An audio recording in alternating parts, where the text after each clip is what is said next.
Eleanor Bennet looked out into the distance and saw nothing but rows of dilapidated, desolate houses stretching endlessly. Everywhere, people dressed in tattered clothing and living in poverty were visible. Was there truly such a destitute area within the capital? Compared to the prosperity within the city, this place was starkly contrasting. All of this made her truly understand the saying, "The dogs of the rich eat leftovers, while the streets are littered with the frozen bones of the poor."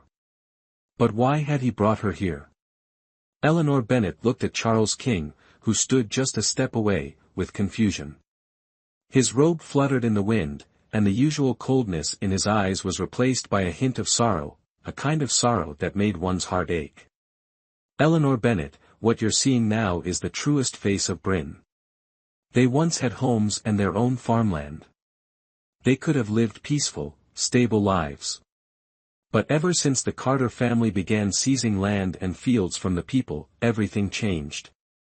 They lost their homes, their lands, and were forced to drift to this desolate place, left to fend for themselves." Eleanor Bennet could sense his breathing becoming slightly uneven, his eyes filled with fury. Why doesn't His Majesty intervene?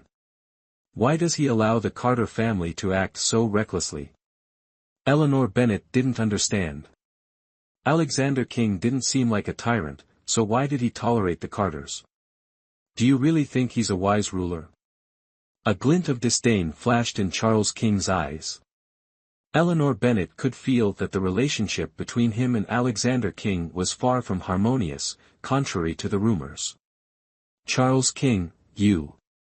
Eleanor Bennet hesitated, unable to continue. Recalling the incident on the flower boat last time, her heart was filled with doubt.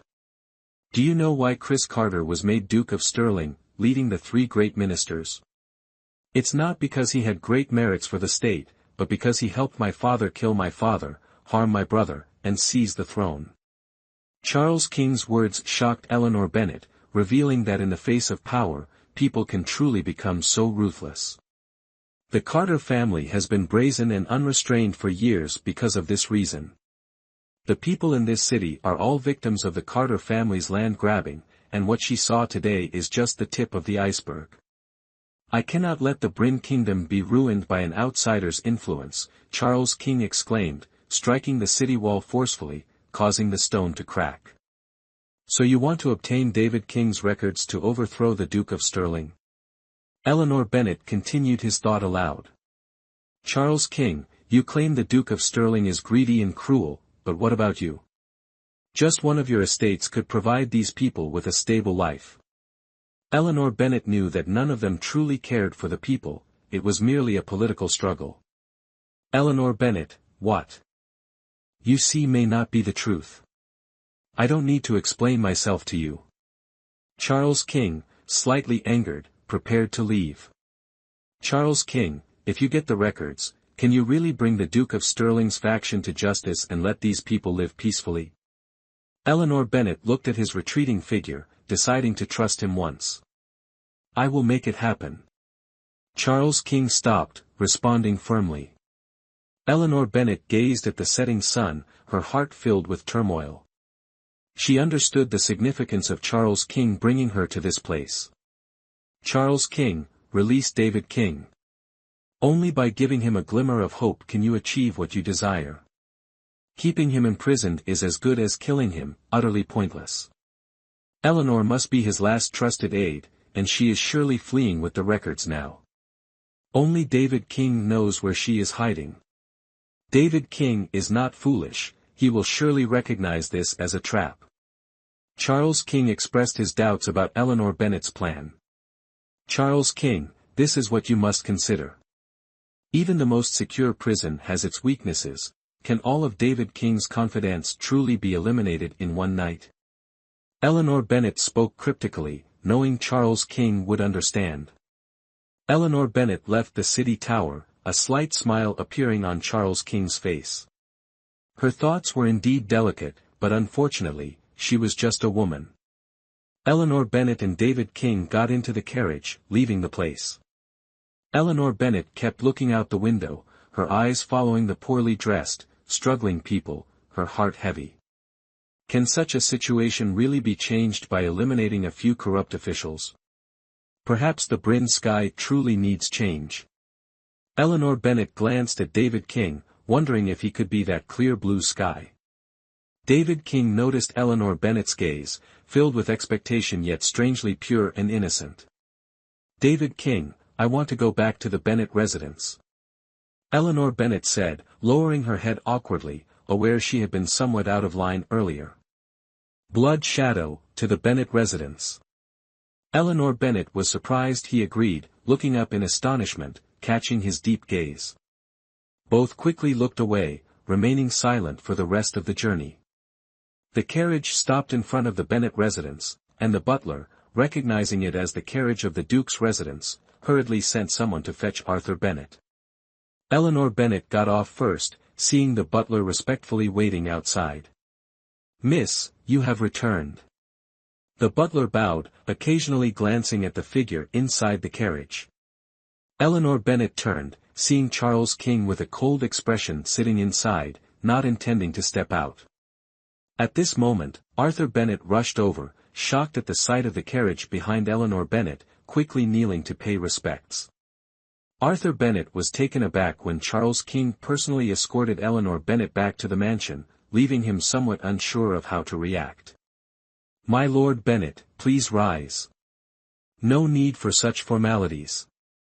A few days ago, I had a relapse of an old illness and invited Dr. Bennet to stay at my residence for a few days. If there were any improprieties, I hope you can forgive me. Charles King spoke gently, dispelling any doubts Arthur Bennet had, allowing Eleanor Bennet to breathe a sigh of relief behind him. The prince's health is of utmost importance. As a royal physician, it is my daughter's duty, Arthur Bennet replied respectfully. There are matters at my residence that require my attention, so I won't intrude on your family reunion any longer. With that, the curtains of the carriage were drawn, and it departed, escorted by Blood Shadow on horseback. The Bennet family members hurriedly knelt to bid farewell. Only when the carriage disappeared around the corner did Arthur Bennet allow Eleanor Bennet to help him up. Eleanor, you owe your father an explanation. Arthur Bennet said with a stern expression as he entered the mansion. Eleanor followed, thinking he must be referring to her sneaking out that day. It seemed Clara Young had been discovered. Father, I'm quite tired today. Can we discuss it tomorrow?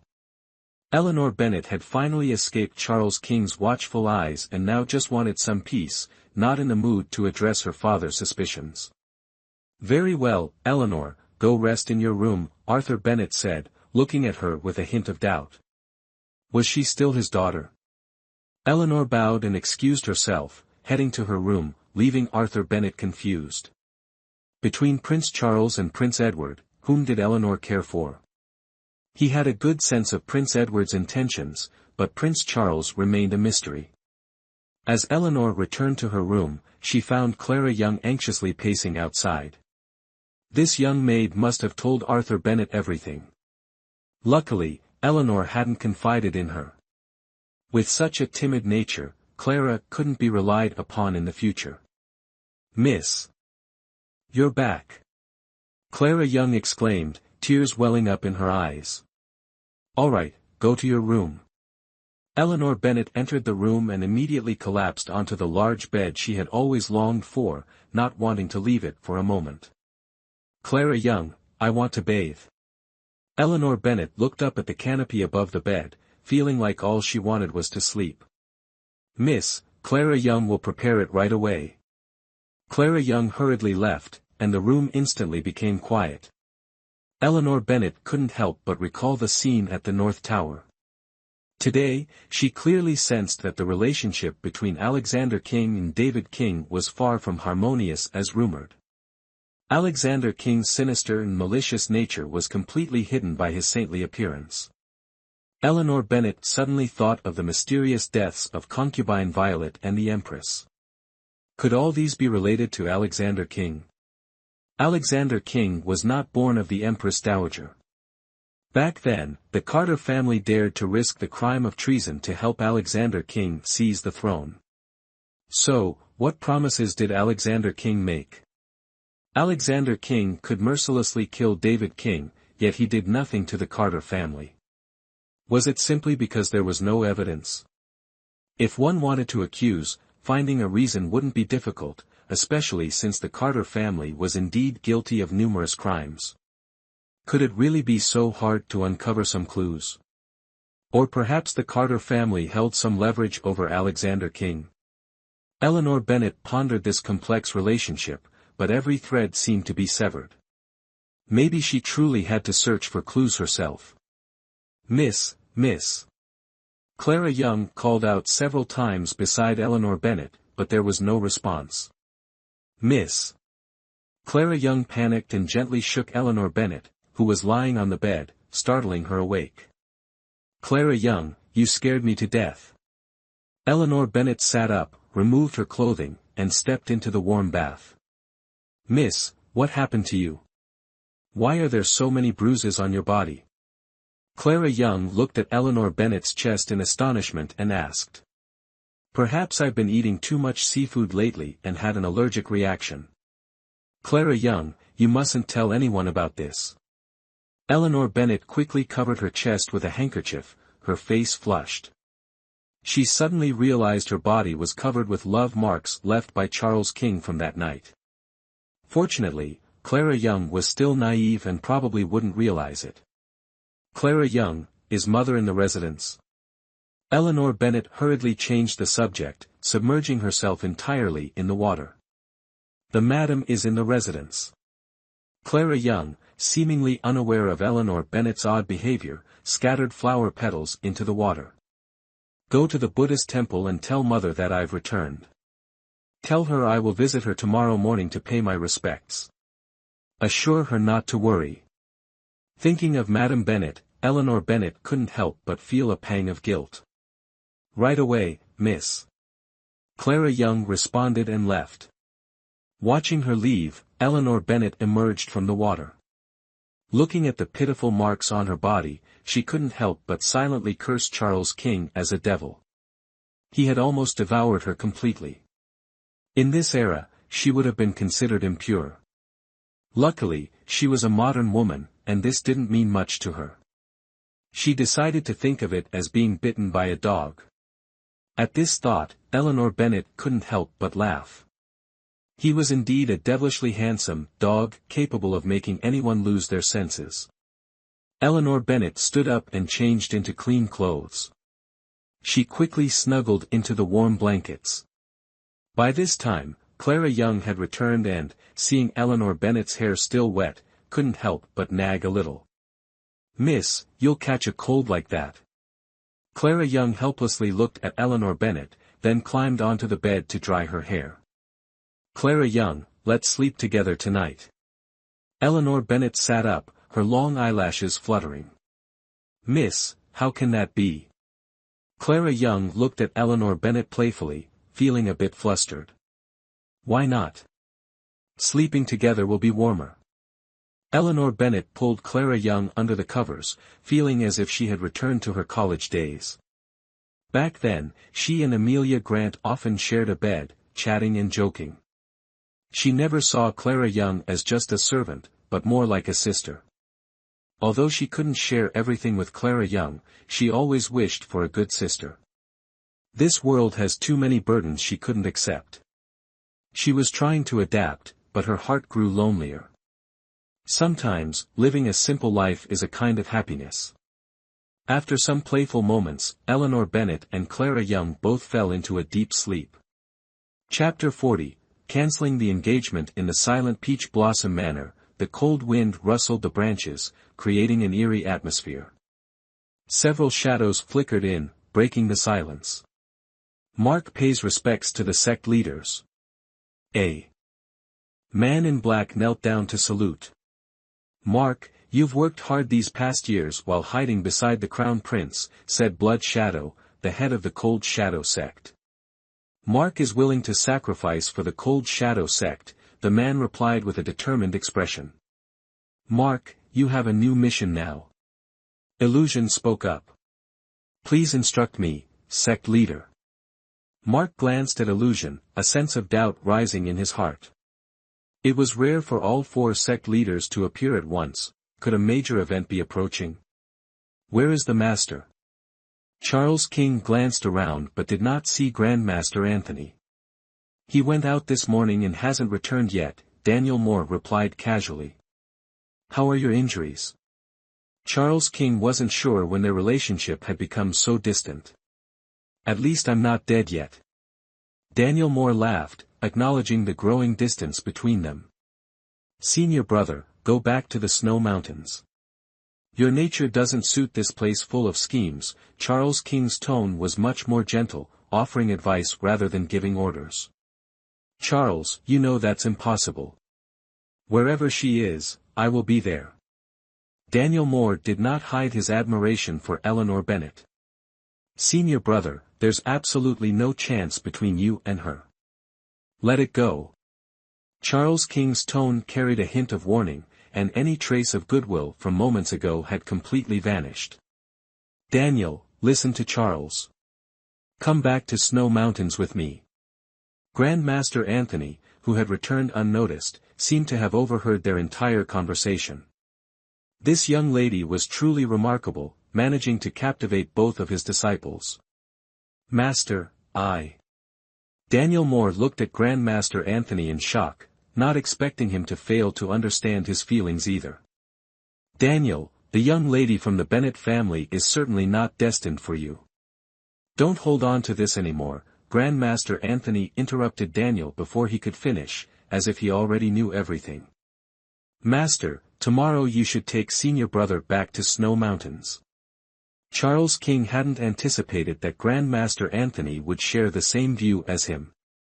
He indeed had ulterior motives, but why was that? You ungrateful brat, are you really sure you won't need your master on the night of the new moon? Grandmaster Anthony feigned reluctance, but deep down, he knew this stubborn disciple was truly his father Alexander King's son. Regardless, my poison won't kill me anytime soon, nor will it be cured immediately. If you stay here, it'll only waste more of your energy, Charles King said with a trace of despair, casting a glance at Daniel Moore before leaving. Hopefully, tonight's words would sink in. No matter who Eleanor Bennet was, she was already part of the story. As for Daniel Moore, he could still step away from it entirely. Grandmaster Anthony watched Charles King leave with concern, then turned his gaze to the silent Daniel Moore lying on the bed. Worry filled his heart. Perhaps he needed to meet Eleanor Bennet one more time. Eleanor Bennet woke up early, had breakfast, and then went to Mrs. Bennet's Buddhist temple. Unexpectedly, she found Arthur Bennet there. Eleanor was surprised, he rarely visited the temple. Was he waiting for her today? Father, don't you have court duties today? Eleanor asked casually, noticing Arthur in his casual attire. Eleanor, it's already quite late, I've been back from court for a while. Arthur smiled, sipping his tea. Eleanor glanced outside, realizing she had made a mistake. This strange place didn't even have a clock, how could she tell the time by just looking at the sun? Mother, how have you been lately? Eleanor nestled into Mrs. Bennet's embrace, acting playfully. Eleanor, it's been so long since I've seen you. Mrs. Bennet's eyes were filled with love. Mother, there are many affairs at the palace. I'll visit more often when I'm free, Eleanor reassured her. Madam, Eleanor's status is different now. Don't be too hard on her, Arthur added. Master. The butler stood at the door, seemingly with something to report. What is it? Arthur asked. Sir, young Master William is requesting to see you outside the residence. William Clark.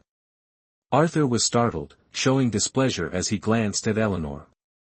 Master, William, he. Mrs. Bennet hesitated, worriedly glancing at Eleanor. Eleanor quickly remembered that William Clark was the scholar she had angered last time. Why was he visiting the Bennet residence now? Invite him to the main hall, I'll be there shortly. Arthur instructed the butler. Eleanor was quite surprised, he had always refused William Clark at the door before. Why the change today? Master, why are you? Mrs. Bennet was also puzzled. Although she was his aunt, there wasn't much she could do. "You don't know yet, madam. William Clark topped the imperial examination this year, becoming the top scholar. He might soon receive an official title. He's brought honor to the Clark family," Arthur said with admiration, though his face showed no joy. Arthur Bennet calmly sipped his tea and said, "I don't recall any significant ties between the Clark family and the Bennet family that need to be broken." Beside him, Mrs. Bennet appeared quite anxious. "You must be forgetful, aunt. I'm here to cancel the childhood engagement between the Bennet and Clark families." William Clark smiled, but his words were laced with provocation. "The engagement between Eleanor and you was annulled long ago. Why are you bringing it up today?" Arthur Bennet immediately realized that William Clark's visit had no good intentions. "Aunt, you're mistaken. An engagement can't be unilaterally annulled. Today, I've brought the official document to formally end the engagement with Eleanor Bennet," William Clark said, his smile filled with satisfaction as he watched Arthur Bennet's face darken. In Bryn, girls whose engagements were broken were considered tainted, and the humiliation the Bennet family had caused him would be avenged today. "William Clark, you're outrageous!" Arthur Bennet shouted angrily, slamming the table as he stood up. Eleanor Bennet sneered, realizing that William Clark had held a grudge against her words at the Golden Flower Temple. He wanted to ensure she could never marry. She thought him truly malicious, and she didn't need someone so petty. If love couldn't even offer blessings, it was certainly selfish. Perhaps it was time she confronted him, to show that Eleanor Bennet no longer cared about such meaningless reputations. Just as Eleanor Bennet was about to step forward, she noticed the butler leading eunuch Liam hastily into the hall. Arthur Bennet, upon seeing eunuch Liam, immediately went to greet him. Eleanor Bennet was puzzled by his presence. William Clark also recognized eunuch Liam, who served the emperor, and quickly moved to greet him. "Eunuch Liam, greetings." Arthur Bennet promptly paid his respects. "Greetings, Lord Bennet," eunuch Liam replied. "The top scholar is here too," eunuch Liam remarked with some surprise upon seeing William Clark. "Eunuch Liam, greetings." William Clark bowed respectfully. "Master Bennet, His Majesty's headache has relapsed. Our family has been specifically ordered to invite Dr. Bennet to the palace." "Oh, butler, quickly summon the young lady." Arthur Bennet, hearing it was a royal decree, dared not delay. "Father, there's no need to trouble the butler." Eleanor Bennet stepped out from the adjacent room. "Eleanor Bennet." William Clark was startled, not expecting her to always hide in the shadows. Could it be that she had overheard everything he just said?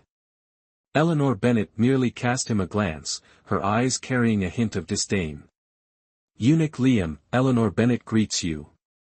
Eleanor Bennet smiled courteously, her mood unaffected by the recent annulment of her engagement. Chapter 40, Not Yet Married but Already Abandoned. 3/3, Master Bennet, His Majesty's headache has returned. "Without you, it won't do. Eunuch Liam, Eleanor Bennet will accompany you to the palace immediately." Eleanor Bennet departed the Bennet residence with eunuch Liam, followed by everyone else. "Father, mother, I'll head to the palace first." Eleanor Bennet bowed to bid farewell to Arthur Bennet and Lady Bennet. "Mother, please take care of your health." Eleanor Bennet looked at Lady Bennet and could see the reluctance in her eyes. "Eleanor." Lady Bennet, feeling heartache and unwilling to part, began to shed tears. "Mother, I'll visit the residence often in the future." Eleanor Bennet sweetly smiled and glanced at William Clark. "Master William Clark, the Bennet family has received your annulment letter. From now on, the Bennet and Clark families have no further ties. I wish you success in your career and prosperity in all things." Eleanor Bennet showed no sign of distress or sorrow, instead cheerfully accepting the situation. Standing nearby, eunuch Liam had discerned the situation. So, the top scholar and Miss Bennet were once betrothed. However, Eleanor Bennet's composed and carefree demeanor was unlike someone who had just been abandoned. Truly a remarkable young woman. Eleanor Bennet boarded the carriage, and Eunuch Liam promptly ordered the palace servants to head back. Arthur Bennet looked at William Clark with a triumphant expression. Eunuch Liam's timely arrival today was perfect. The Bennet family has received the letter of annulment, and I have other matters to attend to, so I won't see you off. Arthur Bennet dismissed the guest, arrogantly stepping into the residence. A young man, still inexperienced, dared to show off in front of him, truly naive. Not to mention the deep roots of the Bennet family in the court, Eleanor Bennet's current status in the palace alone was something a mere scholar could not compare to. But between Eleanor Bennet, King Edward, and the king, who did she favor more? Thinking about this, Arthur Bennet couldn't help but feel troubled. He intended to ask Eleanor Bennet, but William Clark disrupted the opportunity. Time was on his side, and he would have to wait until Eleanor Bennet returned home to discuss it. William Clark hadn't expected to be humiliated today, feeling a bit frustrated as he stepped into the carriage. He couldn't forget her, and his heart was hurt once again. She wasn't sad about the annulment at all. Had she truly forgotten him completely? Eleanor Bennet, why were you so heartless? William Clark's eyes flashed with unwillingness and resentment. Young master, shall we head home? The carriage driver asked from outside. To Minister Page's residence. William Clark thought of Arthur Bennet's arrogant demeanor, and his anger flared. If he wanted to defeat the Bennet family in the future, he needed strong backing. This time, the imperial examination was overseen by Minister Page, who was also his mentor. If he could gain his support, he would have a place in the court. William Clark quickly arrived at Minister Page's residence, where the servant recognized him and invited him inside. Jonathan Page and Arthur Bennet were both second-rank civil officials, and besides left Prime Minister Ethan Farmer, they were the only two. However, Jonathan Page did not get along with Arthur Bennet, and they secretly competed for the position of Right Prime Minister. Jonathan Page was somewhat aware of the situation between William Clark and the Bennet family and intended to win William Clark over. "Nephew, come into the hall and sit." Jonathan Page greeted William Clark warmly. "Mentor, please go ahead." William Clark bowed respectfully. Jonathan Page was pleased and instructed someone to serve tea. "Mentor, I've been busy lately and haven't visited, please don't hold it against me," William Clark said, standing up and clasping his hands. "William, there's no need to be so formal," Jonathan Page replied with a smile. "Master, dinner is ready," the butler announced as he entered the hall. "William, stay for dinner tonight." Jonathan Page warmly invited, and William Clark happily accepted. "Invite the lady and the young miss to the front hall for dinner," Jonathan Page instructed the butler, who quickly understood and left. William Clark seemed to realize something as well. Jonathan Page had a daughter, the child of a concubine, just at the age of marriage, still in her room awaiting a suitor. Could it be that Jonathan Page intended to marry off his daughter? William Clark thought about it and decided that if he could form an alliance with the Tran family, his goals would be achieved. The two men politely yielded to each other and moved to the side hall. Eleanor Bennet hurried to the Hall of Heavenly Purity, where she saw concubine Florence serving tea to Alexander King. Alexander King was reclining on the bed, resting with his eyes closed. "Your Majesty, concubine Florence." Eleanor Bennet approached and bowed. "Eleanor Bennet is here. Rise." Alexander King opened his eyes, a slight smile on his lips. "Beloved concubine, return to your quarters and rest. With Dr. Bennet here, there's no need to worry." Alexander King seemed to intentionally send concubine Florence away, though his words were full of affection. "I obey, Your Majesty." Concubine Florence, her face full of concern, glanced at Eleanor Bennet before leaving the inner chamber. Eleanor Bennet felt uneasy under concubine Florence's gaze. "Your Majesty, allow me to check your pulse first." Eleanor Bennet approached and knelt by the bed, carefully taking his pulse. "Eleanor Bennet, how is Charles's health?" Alexander King suddenly inquired about Charles King, startling Eleanor Bennet. "Your Majesty, Prince King's illness can only be treated superficially by me, as the root cause has not been found." Eleanor Bennet replied respectfully with her head lowered. "Your Majesty likely had a restless sleep last night. I will prescribe some calming medicine, and after a few days, you will feel better." Eleanor Bennet stood up and responded. "With you by my side, my health has improved significantly." Alexander King appeared quite worried. "Your Majesty, perhaps it's best not to worry too much." Eleanor Bennet understood that the Emperor was likely concerned about Charles King's health, but why did Charles King seem unappreciative? What exactly was going on between the father and son? Eleanor Bennet bowed and left, filled with doubt as she exited the Hall of Heavenly Purity. As she walked through the corridor, she overheard some palace maids whispering. "Have you heard? There's been another haunting at Serenity Palace." "Really?" The cries have been heard again for several nights. Some attendants even saw a figure passing through the main hall. Could it be the ghost of the Empress seeking revenge? Keep your voice down if you want to keep your head. The maids quickly dispersed in a panic upon seeing Eleanor Bennet approach, their eyes full of fear. Eleanor Bennet caught the words Serenity Palace. Wasn't that the Empress's residence? Judging by the maids' terrified expressions, there was undoubtedly some secret yet to be uncovered there. Lost in thought, Eleanor Bennet made her way back to the Imperial Medical Institute. Chapter 41, Serenity Palace. Eleanor Bennet returned to the Imperial Medical Institute, once again examining the old medical records of the Empress, her expression filled with doubt.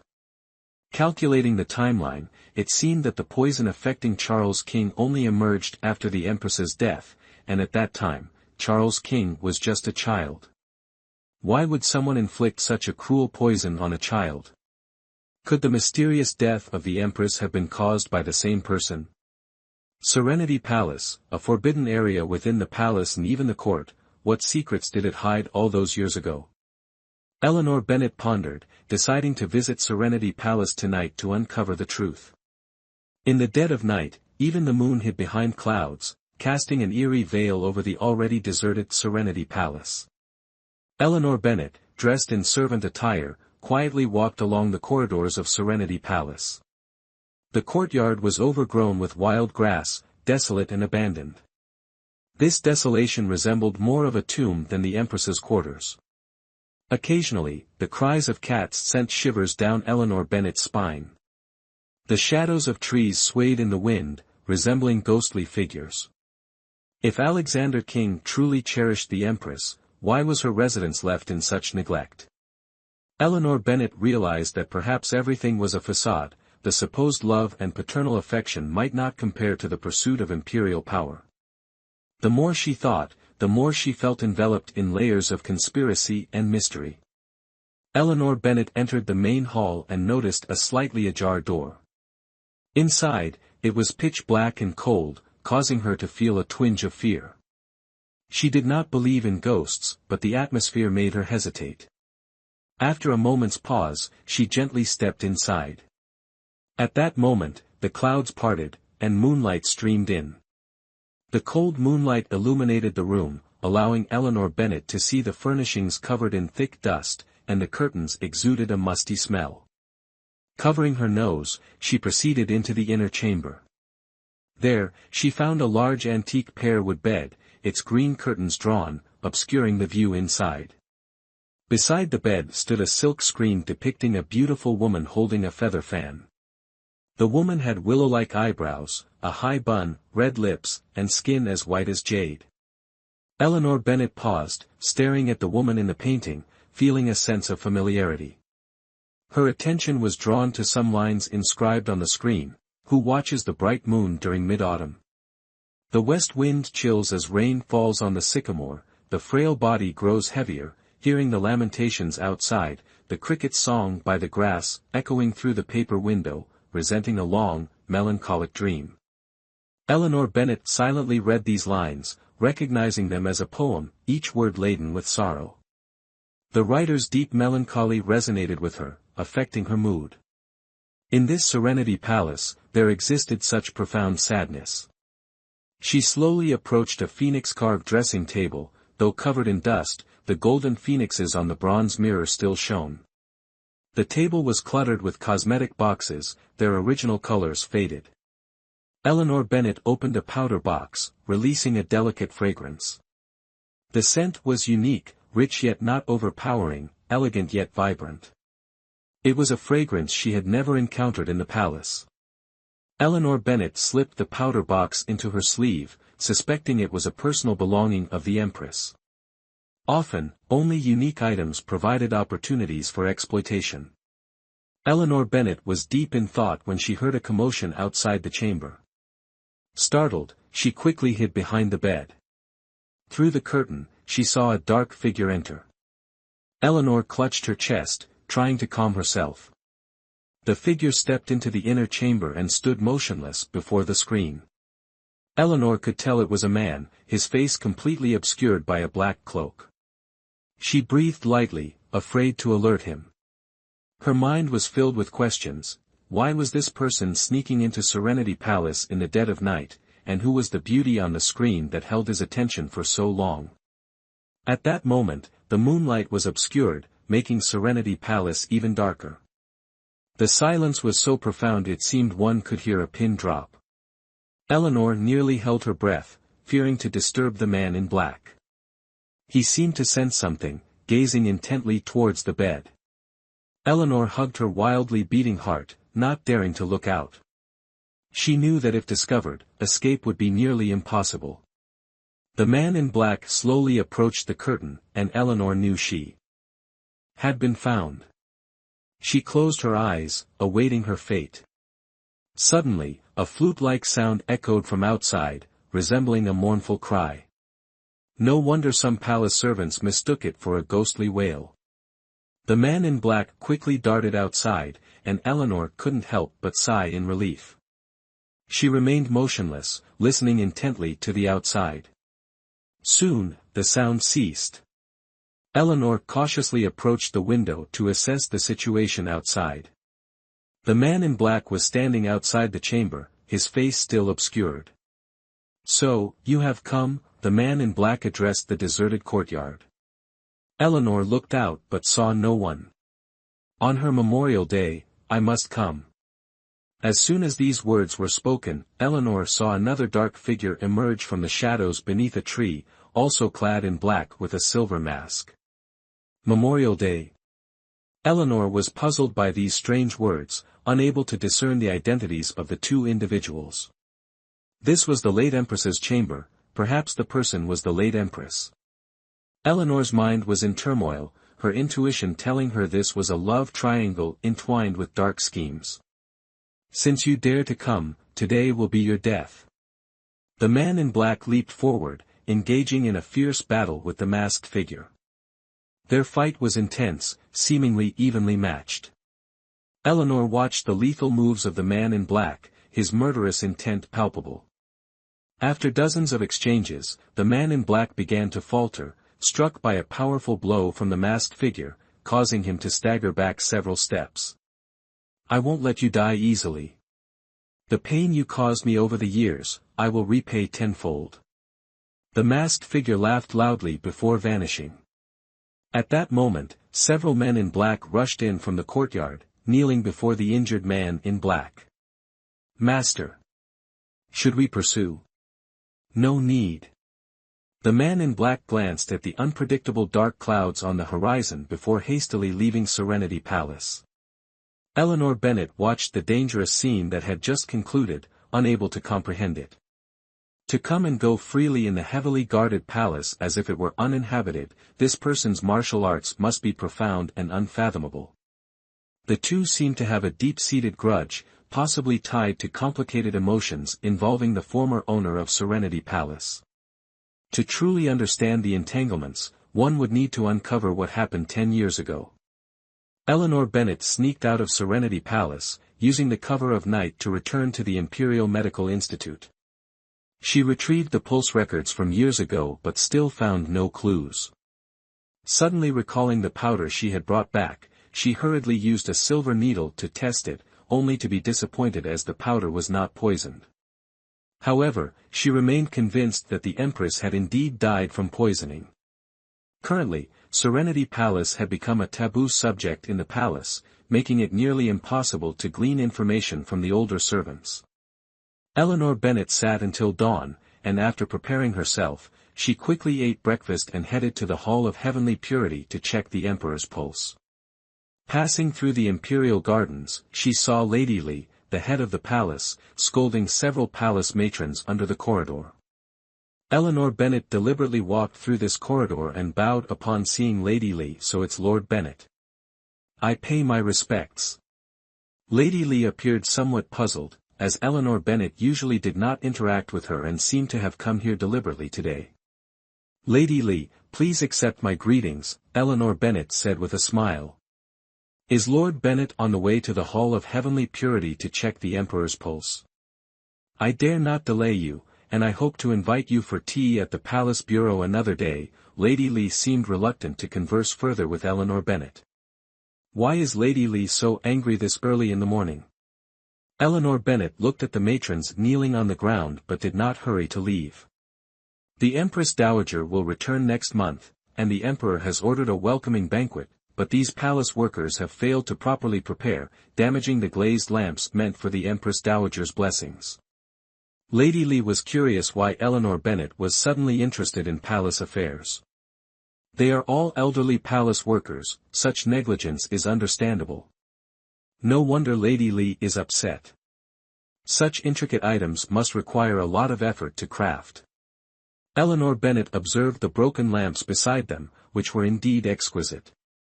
Who wouldn't agree? With the banquet approaching, I am worried sick about this issue. Lady Li, please calm down. Since it has happened, punishing them won't help. It's better to think of a replacement solution. Eleanor Bennet reassured, already having an idea in mind. Does Lord Bennet have any good suggestions? If you can resolve this, I would be extremely grateful. Lady Li was indeed troubled by the matter. Remembering Eleanor Bennet's impressive display at the chrysanthemum exhibition, perhaps she could indeed help. Eleanor Bennet once read in an ancient book about a lamp with a very novel design. The method is simple. If the crafting department can make it, it could certainly solve this urgent problem. Eleanor Bennet recalled the Kongming lantern, adding some decorations wouldn't be difficult. Importantly, such lamps had never appeared in this era. If so, I am extremely grateful. Chief Stewardly bowed in thanks. It's a small matter, I hope Chief Steward will spare these palace managers. Eleanor Bennet looked at the palace workers kneeling on the ground, guessing they were from the crafting department. Manager Sina, today Lord Bennet has pleaded on behalf of your crafting department, so I will not pursue this further. But you must quickly complete the lamp that Lord Bennet mentioned. If you continue to be lazy, the offenses will pile up, and I will show no mercy. Chief Stewardly said to an older palace worker kneeling on the ground. They quickly bowed their heads in gratitude. If that's the case, Manager Sina, please go to the Imperial Medical Institute later to get the lamp design. Eleanor Bennet smiled and bid farewell to Chief Stewardly. The people in the crafting department expressed their gratitude to Eleanor Bennet. Before leaving, Eleanor Bennet looked at the kneeling Manager Sina and gave a friendly smile. Today's actions were actually part of her deliberate plan, with the ultimate goal being Serenity Palace. Survival in the palace is a mutual reliance, as well as a struggle.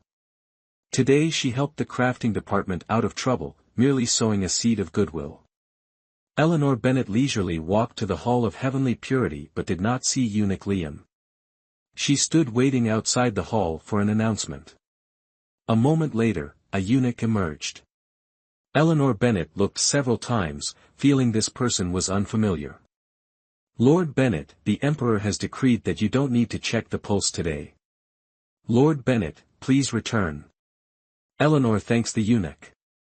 Eleanor Bennet glanced at the eunuch with suspicion, then turned around to see Edward King, David King, and Richard King approaching leisurely. "I greet Prince Edward, Prince David, and Prince Richard." Eleanor Bennet bowed in salute. "Dr. Bennet, are you here to check the pulse for the Emperor?" Edward King helped Eleanor Bennet stand up. A few days ago, she was taken to Duke Duke's residence by the old ninth, and he had been worried ever since. Seeing her today finally eased his longing. "Yes." Eleanor Bennet lowered her head, avoiding his overly intense gaze at the moment. "Why isn't Eunuch Liam here today?" Edward King also seemed to notice the unfamiliar face at the Hall of Heavenly Purity and couldn't help but feel suspicious. Replying to Prince David, "Eunuch Liam is ill." The eunuch bowed his head in response. "Oh, please inform the Emperor, we brothers have come to pay our respects," Edward King said. At this moment, Edward King's mind was entirely on Eleanor Bennet, seemingly forgetting the purpose of entering the palace today. Replying to Prince David, "The Emperor has decreed that he will not receive anyone today. The three princes, please return." "Is the Emperor unwell?" Richard King also curiously asked. "The Emperor is in good health, I am merely following his orders." The eunuch's eyes flashed with a glimmer, but Eleanor Bennet caught it. Today, Eleanor Bennet felt the atmosphere at the Hall of Heavenly Purity was unusual. It seems Alexander King does not intend to meet anyone today. "Fourth brother, fifth brother, let's return to the residence first. The Emperor is not even seeing Dr. Bennet today, surely there's nothing to worry about," Edward King said with a smile. "Lord Bennet, let me escort you back to the Imperial Medical Institute," Edward King said to Eleanor Bennet. "Third brother, fifth brother, and I will wait for you outside the palace." Edward King couldn't help but sigh. Since ancient times, heroes have struggled to resist beautiful women, and Eleanor Bennet was certainly Edward King's weakness. Edward King and Richard King left first. Their actions made it even harder for Eleanor Bennet to refuse, so she reluctantly walked slowly with Edward King towards the Imperial Medical Institute. Eleanor Bennet remained silent, her gaze lingering on the surrounding scenery. In the Imperial Gardens, a few peach trees had begun to sprout green buds, signaling the onset of spring. It is said that when spring arrives, the earth warms, and all living things thrive. "Eleanor Bennet, would you care to take a walk by the Jade Lake with me?" Edward King followed Eleanor Bennet's gaze and noticed the peach trees, thinking she must like this spring scene, and Jade Lake seemed a good choice. Eleanor Bennet hesitated. After all, he was a prince, and sometimes tact was necessary. "I would be honored to accompany you," Eleanor Bennet replied respectfully. Edward King was naturally pleased. The two of them slowly made their way towards Jade Lake. The clear lake water flowed gently, and a light breeze created ripples on the surface. The breeze carried the vitality of the new spring, diminishing the winter's chill. Eleanor Bennet and Edward King reached the pavilion in the middle of the lake, gazing at the distant drooping willow branches, a vibrant green full of life. "Eleanor Bennet, how is ninth brother's illness?" Edward King asked hesitantly, and Eleanor Bennet immediately understood his concern. "Your Highness, the prince's condition has improved," Eleanor Bennet replied calmly. "Eleanor Bennet, no matter when, I will always protect you and the Bennet family. So, don't be too afraid of King Charles." Edward King unexpectedly stepped forward, gently holding Eleanor Bennet's soft hand, his expression sincere and deep, not at all feigned. "I am grateful for your kindness towards the Bennet family, Your Highness." Eleanor Bennet understood that Edward King likely believed the Bennet family was threatened by Charles King, which is why he said these words. Eleanor Bennet did not want to exploit his feelings for her, but to guard against Charles King possibly turning his back on them in the future, she had to tactfully engage with Edward King to ensure the safety of the Bennet family. Edward King's words today brought her some comfort. She understood that being caught between Edward King and Charles King would be exhausting, but the survival of the Bennet family was a responsibility she could not shirk. Not for Arthur Bennet, but for the innocent lives of the Bennet family. Eleanor Bennet, I do not wish to force you, only hope you understand my sincere feelings. Even if we cannot spend a lifetime together, your place in my heart is irreplaceable. Edward King placed Eleanor Bennet's soft hand on his chest, his declaration truly heartfelt. Your Highness, I. At this moment, Eleanor Bennet didn't know what to say and was momentarily speechless. Her eyes glanced across the lake and she saw a vaguely familiar flower boat. Eleanor Bennet's expression became serious, as it seemed to be the boat on which Alexander King had specially summoned her. Thinking of the unfamiliar faces at the Hall of Heavenly Purity today and the Emperor's refusal to receive guests, Eleanor Bennet seemed to understand something. Could it be that the Emperor was not in the palace but here? In that instant, Eleanor Bennet sensed the mystery surrounding Alexander King. Could one of the two mysterious figures appearing at Serenity Palace last night be the Emperor? What secrets were hidden within this palace? Eleanor Bennet, what are you looking at? Edward King noticed Eleanor Bennet's unusual behavior and followed her gaze toward the middle of the lake. It's nothing, I was just distracted by some water birds, Eleanor Bennet smiled, subtly distancing herself from Edward King, appearing somewhat uneasy. Edward King seemed to notice the flower boat in the middle of the lake as well, but acted naturally. Concubine Florence is out rowing the boat again. An offhand remark by Edward King left Eleanor Bennet astonished. Is that the flower boat of Concubine Florence? Eleanor Bennet stood beside Edward King, deliberately asking with curiosity. Yes, Concubine Florence came from a brothel. My father fell for her on this very flower boat while patrolling the Manhwa River. Edward King's voice carried a hint of disdain and arrogance. Concubine Florence came from a brothel. Eleanor Bennet was genuinely surprised by this information. But she understood well that this flower boat likely belonged to someone else. You're surprised too, aren't you? Edward King said with a gentle smile. Just a bit astonished. Eleanor Bennet thought of Concubine Florence, not surprised that she felt Concubine Florence was different from the other concubines. Your Highness, how long has Concubine Florence been in the palace? Eleanor Bennet suddenly took an interest in this Concubine Florence. It's been 5 or 6 years now, Edward King replied. She's been in the palace for so long and still favored. The Emperor and she are truly affectionate. Eleanor Bennet smiled, intentionally showing admiration.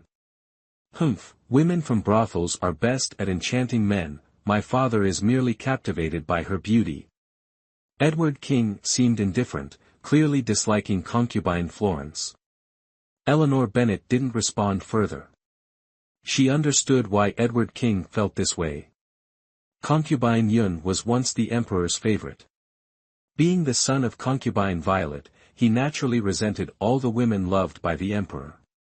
Your Highness, I have some matters at the Imperial Medical Institute, please excuse me. Eleanor Bennet bowed and asked to leave. Eleanor Bennet, next month on the 6th, the King Edward residence will hold a housewarming party, and I would like to invite you to attend. Edward King held Eleanor Bennet's hand, reluctant to let go. Eleanor Bennet will attend with my father. Eleanor Bennet bowed and took her leave, leaving Edward King still lingering. Watching Eleanor Bennet depart, Edward King felt a warmth in his heart. Today, her attitude towards him was noticeably gentler than her usual indifference. This gave him hope once more that one day he might move her heart. Chapter 42, Possession. Eleanor Bennet left Jade Lake, her mind heavy with thoughts. Was Alexander King on the flower boat today? Who were the two masked figures that appeared at Serenity Palace last night? Eleanor Bennet recalled the injured masked figure, there was something familiar about their aura. Thinking of the word injured, she suddenly realized. Could it be that the masked figure was the Emperor, and the reason for not seeing anyone today was due to his injury? Eleanor Bennet organized her thoughts, guessing a few possibilities. From their conversation, it wasn't hard to notice the deep-seated hatred spanning years. And who was the mysterious masked person? Years ago, Alexander King wasn't the heir to the throne, yet he managed to ascend as emperor, surely causing much bloodshed. The one with a grudge against the late Empress, this person must not be ordinary. Eleanor Bennet found herself back at the Imperial Medical Institute. Greetings, Dr. Bennet. Theodore Sina noticed Eleanor Bennet seemed a bit absent-minded and quickly bowed. Oh. It's Theodore Sina. Eleanor Bennet, lost in thought, was startled by the greeting. Please, Theodore Sina, come in for some tea. Eleanor Bennet made way, inviting Theodore Sina inside. Today, I must express my gratitude to Dr. Bennet for helping our department and saving Theodore. I am truly thankful. As soon as he entered the room, Theodore Sina hurriedly bowed in thanks. Theodore Sina, there's no need for such formality. You have served in the palace for many years, and while you may not have achieved great merit, you have certainly endured hardships. It would be unfair to punish you just for a few decorative lamps. Eleanor Bennet poured tea, her voice tinged with indignation. Oh, a servant is still just a servant, what merit could I possibly have?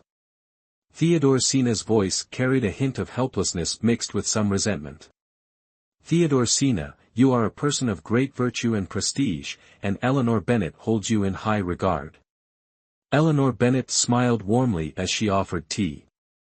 Dr. Bennet, you are wise and skilled in medicine, surely, your future will be filled with prosperity.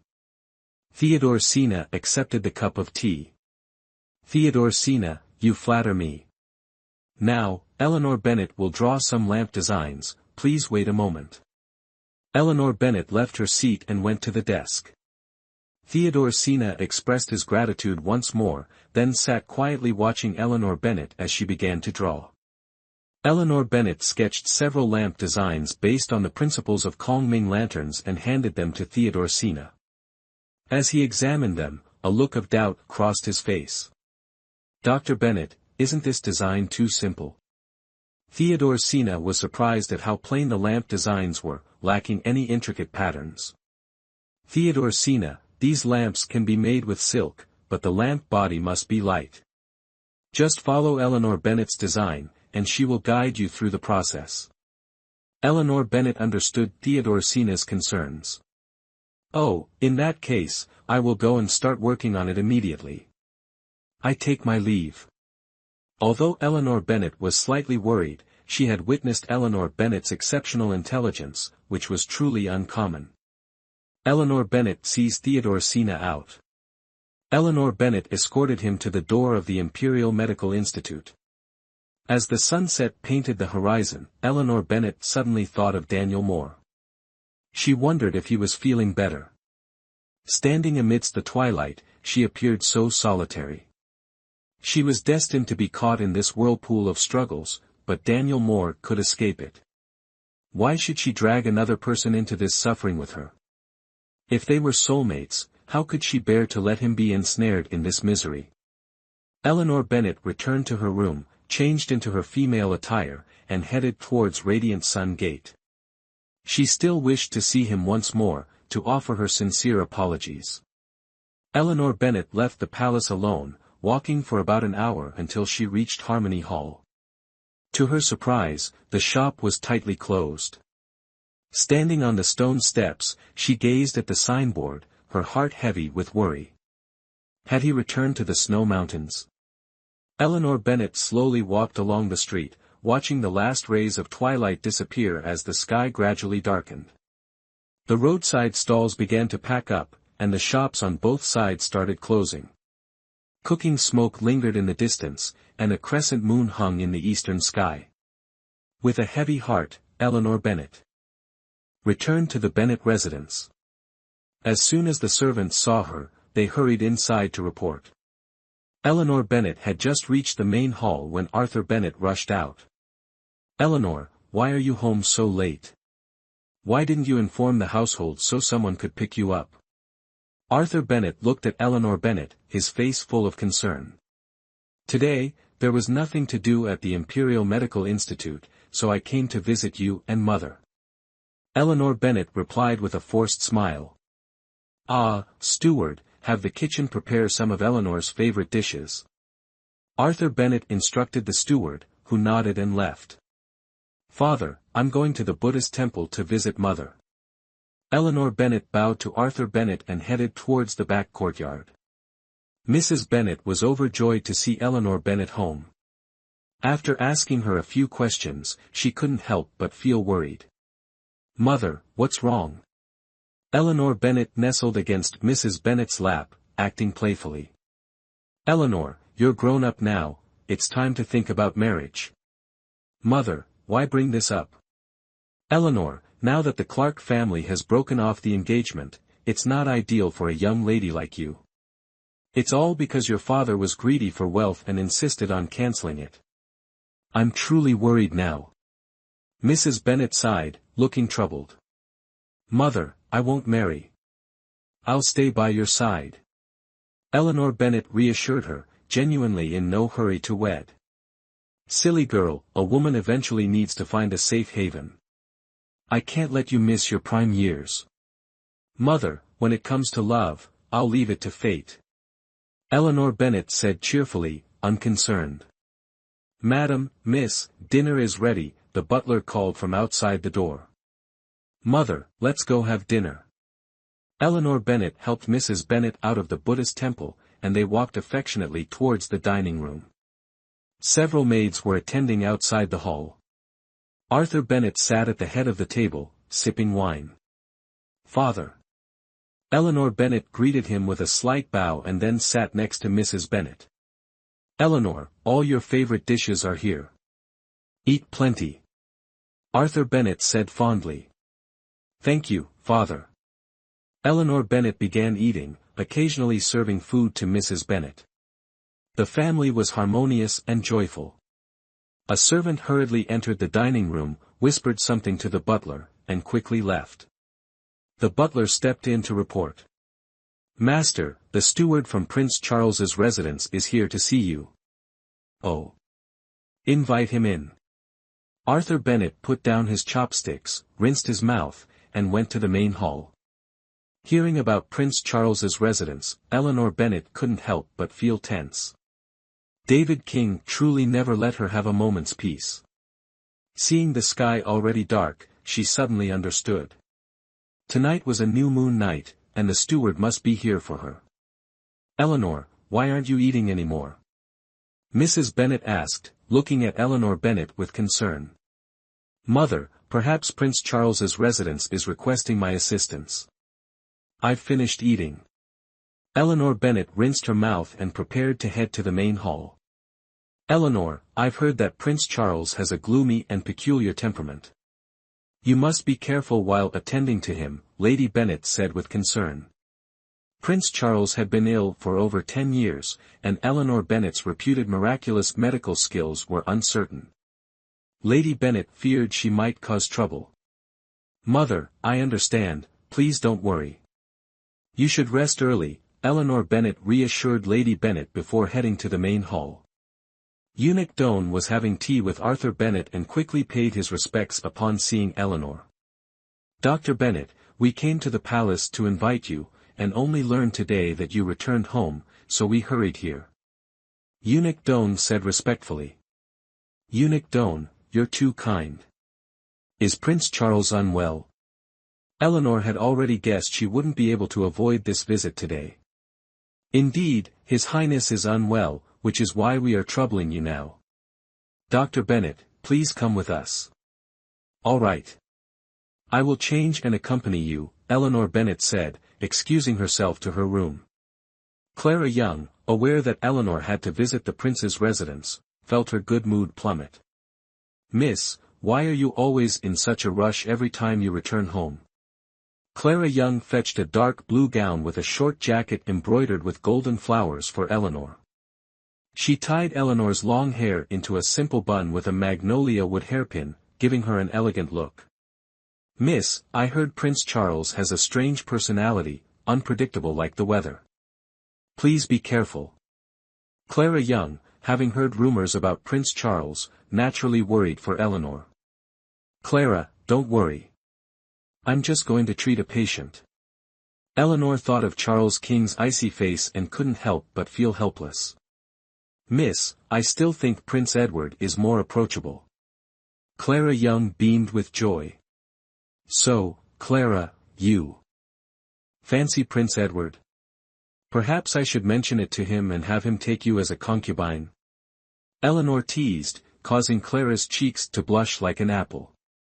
Miss, you're teasing me again. Clara exclaimed, covering her face in embarrassment. All right, go get my medicine chest, Eleanor laughed. Clara brought the medicine chest, and they headed to the front hall. Eunuch Doan appeared anxious and quickly approached Eleanor as soon as he saw her. You've waited long, Eunuch. Eleanor bowed respectfully.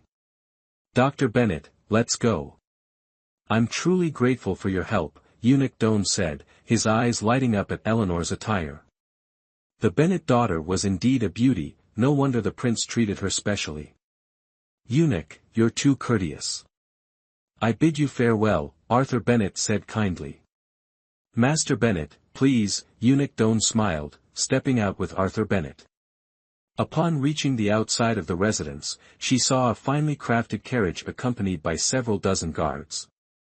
Eleanor Bennet bid farewell to Arthur Bennet, noticing the smug smile on his face, she could guess what he was thinking. Arthur Bennet must be feeling conflicted, having to choose between King Edward and Duke Wing was indeed not easy. Eleanor Bennet boarded the carriage, her heart filled with disdain. Thinking of Mrs. Bennet's words today, she could only sigh helplessly. If she couldn't marry the one she wanted, she'd rather not marry at all. Using her as a political pawn was absolutely out of the question. Eleanor Bennet looked up at the sky outside the carriage, the faint crescent moon made her think of Charles King. Tonight would be another sleepless night. Resting her eyes in the carriage, she wondered if she could cure the soul silkworm poison in him, would there be less entanglement between them? But she had no idea about this poison, fearing that their fate was destined to be intertwined. The carriage turned down several streets and stopped in front of the grand entrance of Duke Wing's residence. Several attendants holding lanterns hurried forward to serve. Hearing the commotion, Eleanor Bennet alighted from the carriage, led by Eunuch Young into the residence. Eleanor Bennet walked slowly down the corridor, noticing the direction seemed to lead to Bamboo Pavilion. She recalled there was a hot spring there. Could it be that Charles King was staying in the residence tonight instead of going to the bamboo forest? Eunuch Young led Eleanor Bennet to Bamboo Pavilion, and the attendants with lanterns immediately withdrew. A few attendants waiting outside quickly stepped forward to pay their respects. Is the Duke inside? Eunuch Young asked. Yes, steward, the Duke is dining, the attendant respectfully replied. All right. Dr. Bennet, I will report your arrival, please wait here for a moment, Eunuch Young said before stepping into the courtyard. Eleanor Bennet looked at the lush green bamboo, wondering why David King was dining here today. At that moment, Eunuch Doan emerged, guiding Eleanor Bennet into the courtyard. Only then did Eleanor Bennet notice Blood Shadow and Dark Shadow standing outside the main hall. Several attendants hurriedly carried out food boxes, indicating that the people inside had finished dining.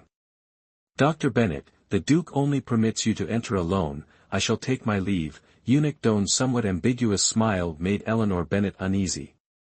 All the attendants in Bamboo Pavilion withdrew, leaving only Blood Shadow and Dark Shadow outside the main hall. Eleanor Bennet hesitated as she stepped inside, seeing David King seated leisurely on a soft chair in the study, casually reviewing some documents. Eleanor Bennet glanced around, noticing that everything seemed to have been replaced with his belongings. Could it be that he was always staying in Bamboo Pavilion? David King looked up at Eleanor Bennet, a flash of admiration in his eyes. Today she exuded an elegant, gentle, and refined aura. However, Eleanor Bennet didn't notice the change in his gaze, focusing instead on observing the items in the room. I greet the Duke. Eleanor Bennet said after standing for a moment, realizing he was ignoring her, she had to bow in respect. Inwardly, she thought, what trick is this sly fox trying to pull now? Did you go to Harmony Hall today? David King's eyes remained on the document, his voice indifferent. Did you send someone to follow me? Eleanor Bennet tensed at his question. All your actions are within my sight, so don't have any petty ideas. David King said smugly, tossing the document aside and sipping his tea. David King, you're despicable. Eleanor Bennet was somewhat angry, realizing she lived under his surveillance every day. How was this different from being imprisoned? Did he know about her visit to Ikuan Palace? I never intended to be a gentleman. David King seemed unfazed. Eleanor Bennet didn't want to continue arguing pointlessly with him, so she sat at the far end of the round table. You forced Daniel Moore to leave the capital, didn't you? Eleanor Bennet asked, a bit disappointed. Eleanor Bennet, he suffered because of you. David King felt an inexplicable annoyance when she mentioned Daniel Moore. David King, one day I'll escape your clutches. Eleanor Bennet looked at him with determination, causing David King to feel uneasy. That day will never come, woman. You should give up hope. David King spoke confidently, yet a sense of panic rose within him. No one knows what the future holds. David King, you're too confident. Eleanor Bennet knew she couldn't do much now, but her hope would never be extinguished. Eleanor Bennet, don't think of using Edward King against me, he's no match for me. He had guessed her intentions. In terms of despicability and cold-bloodedness, he's indeed no match for you. Every meeting was filled with arguments, as if he was born to oppose her. Do you know the consequences of angering me? David King stood up from the bed, his gaze cold as he warned Eleanor Bennet.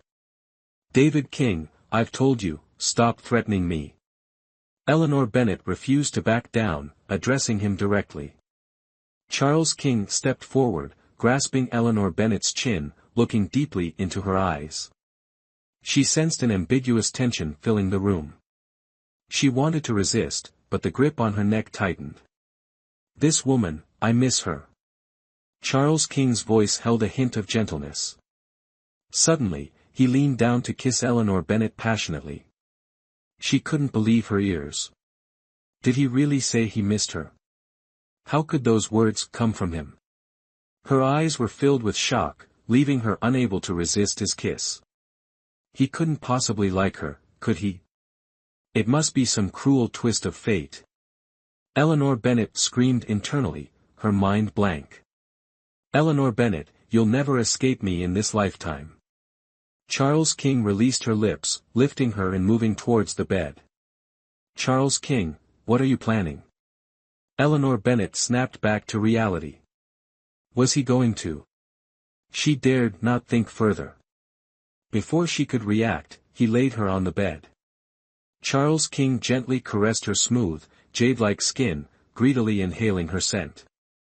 Charles King, can you stop acting so presumptuously? I'd rather die than be your woman. Eleanor Bennet was somewhat frightened, convinced he was toying with her. Eleanor Bennet, no one has ever dared to defy me. Are you sure you want to be the first? Charles King was furious. It was the first time he had feelings for a woman, yet he was continually rejected. With his status, having a woman was usually easy. But this woman was not like the others. Charles King, I am not an object, nor do I belong to anyone. Even if you are the emperor, you cannot force me to do what I do not want. I will not be your woman, so abandon that idea. Eleanor Bennet looked at Charles King, who was so angry his hair seemed to stand on end, knowing she was playing with fire. Eleanor Bennet, you have no other choice. Charles King moved closer to Eleanor Bennet, whispering in her ear. Charles King, if you like a soulless, emotionless shell, then I have nothing more to say. Eleanor Bennet closed her eyes, accepting that what was coming could not be avoided. Humph. This woman, you will regret it. Charles King angrily stood up and unexpectedly left the room. Eleanor Bennet sat up, adjusting her disheveled clothes. Today, she won thanks to his arrogance. Did he really like her? Eleanor Bennet still couldn't believe it. Yet, a small thrill stirred within her. She couldn't clarify these mixed emotions. She admitted that the feelings he evoked in her were unique. It was a kind of heartache mixed with melancholy, especially when his cold affliction flared up. His helplessness and loneliness made her want to defy everything. Could this be love? Eleanor Bennet shook her head, repeatedly telling herself it was only pity for him, definitely not love. She needed to quickly find a way to cure his ailment, heal him, and sever all ties. Once she cured him, she would no longer feel pity, and those strange emotions would disappear. Eleanor Bennet consoled herself, trying not to let her thoughts wander. She continually reminded herself that Charles King only saw her as an object of possession tonight.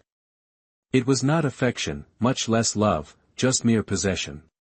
She must not fall into it, absolutely not. Eleanor Bennet lay helplessly on the bed, feeling extremely frustrated. Dealing with Edward King alone was already a headache, and now with Charles King added to the mix, how could her life possibly continue? Chapter 43, Ice Soul Silkworm Poison. Why are you sighing so heavily, young lady? A sudden voice echoed in the room. Eleanor Bennet was startled but then recognized the visitor. It was Grandmaster Anthony, with his silver hair and black robe, calmly sipping tea on the opposite chair. You scared me. Eleanor Bennet exclaimed, trying to calm herself as she rubbed her chest. You were just lost in thought. It's not this old man's fault, Grandmaster Anthony smiled. Weren't you supposed to have returned to the Snow Mountains? Eleanor Bennet was surprised to see him at Prince Charles's residence. I was worried about that kid, Charles King. Daniel, he. Eleanor Bennet hesitated, unsure whether to ask. Don't worry, young lady, Daniel is fine. But it's you who makes this old man a bit uneasy. What do you mean by that? Eleanor Bennet was puzzled, wondering why he would be concerned about her. Do you have feelings for Daniel? Sir, I. Eleanor Bennet was taken aback by his direct question and didn't know how to respond. Although she and Daniel Moore were very close, they lacked the romantic spark. They were more suited to be confidants. I can see that Daniel has feelings for you. Daniel grew up in the Snow Mountains, with a peaceful temperament, not suited for the scheming capital. If you have feelings for him, I'll support you both in leaving this noisy place. But if you don't have romantic feelings for him, it's best not to drag him into this murky situation. Grandmaster Anthony's words were sincere, filled with care for Daniel. Eleanor didn't want an innocent person to be caught up in this turmoil. She realized she had been selfish before. I understand, sir. I only see Daniel as a confidant, with no romantic feelings, Eleanor Bennet replied, feeling a pang of sadness and helplessness. I know you're a sensible and understanding child. You can control the Ice Soul Silkworm poison. This is fate. You and Charles are destined. I hope you can take good care of Charles. Grandmaster Anthony's expression showed doubt, and his words carried a plea. Sir, he and I. Eleanor Bennet was at a loss for words. They were indeed connected, but certainly not in a positive way. Charles is not inherently sinister or suspicious. It's the trauma from 10 years ago that deeply hurt him. Coupled with the cold poison and the scheming palace life, it has made him the solitary, cold person he is today.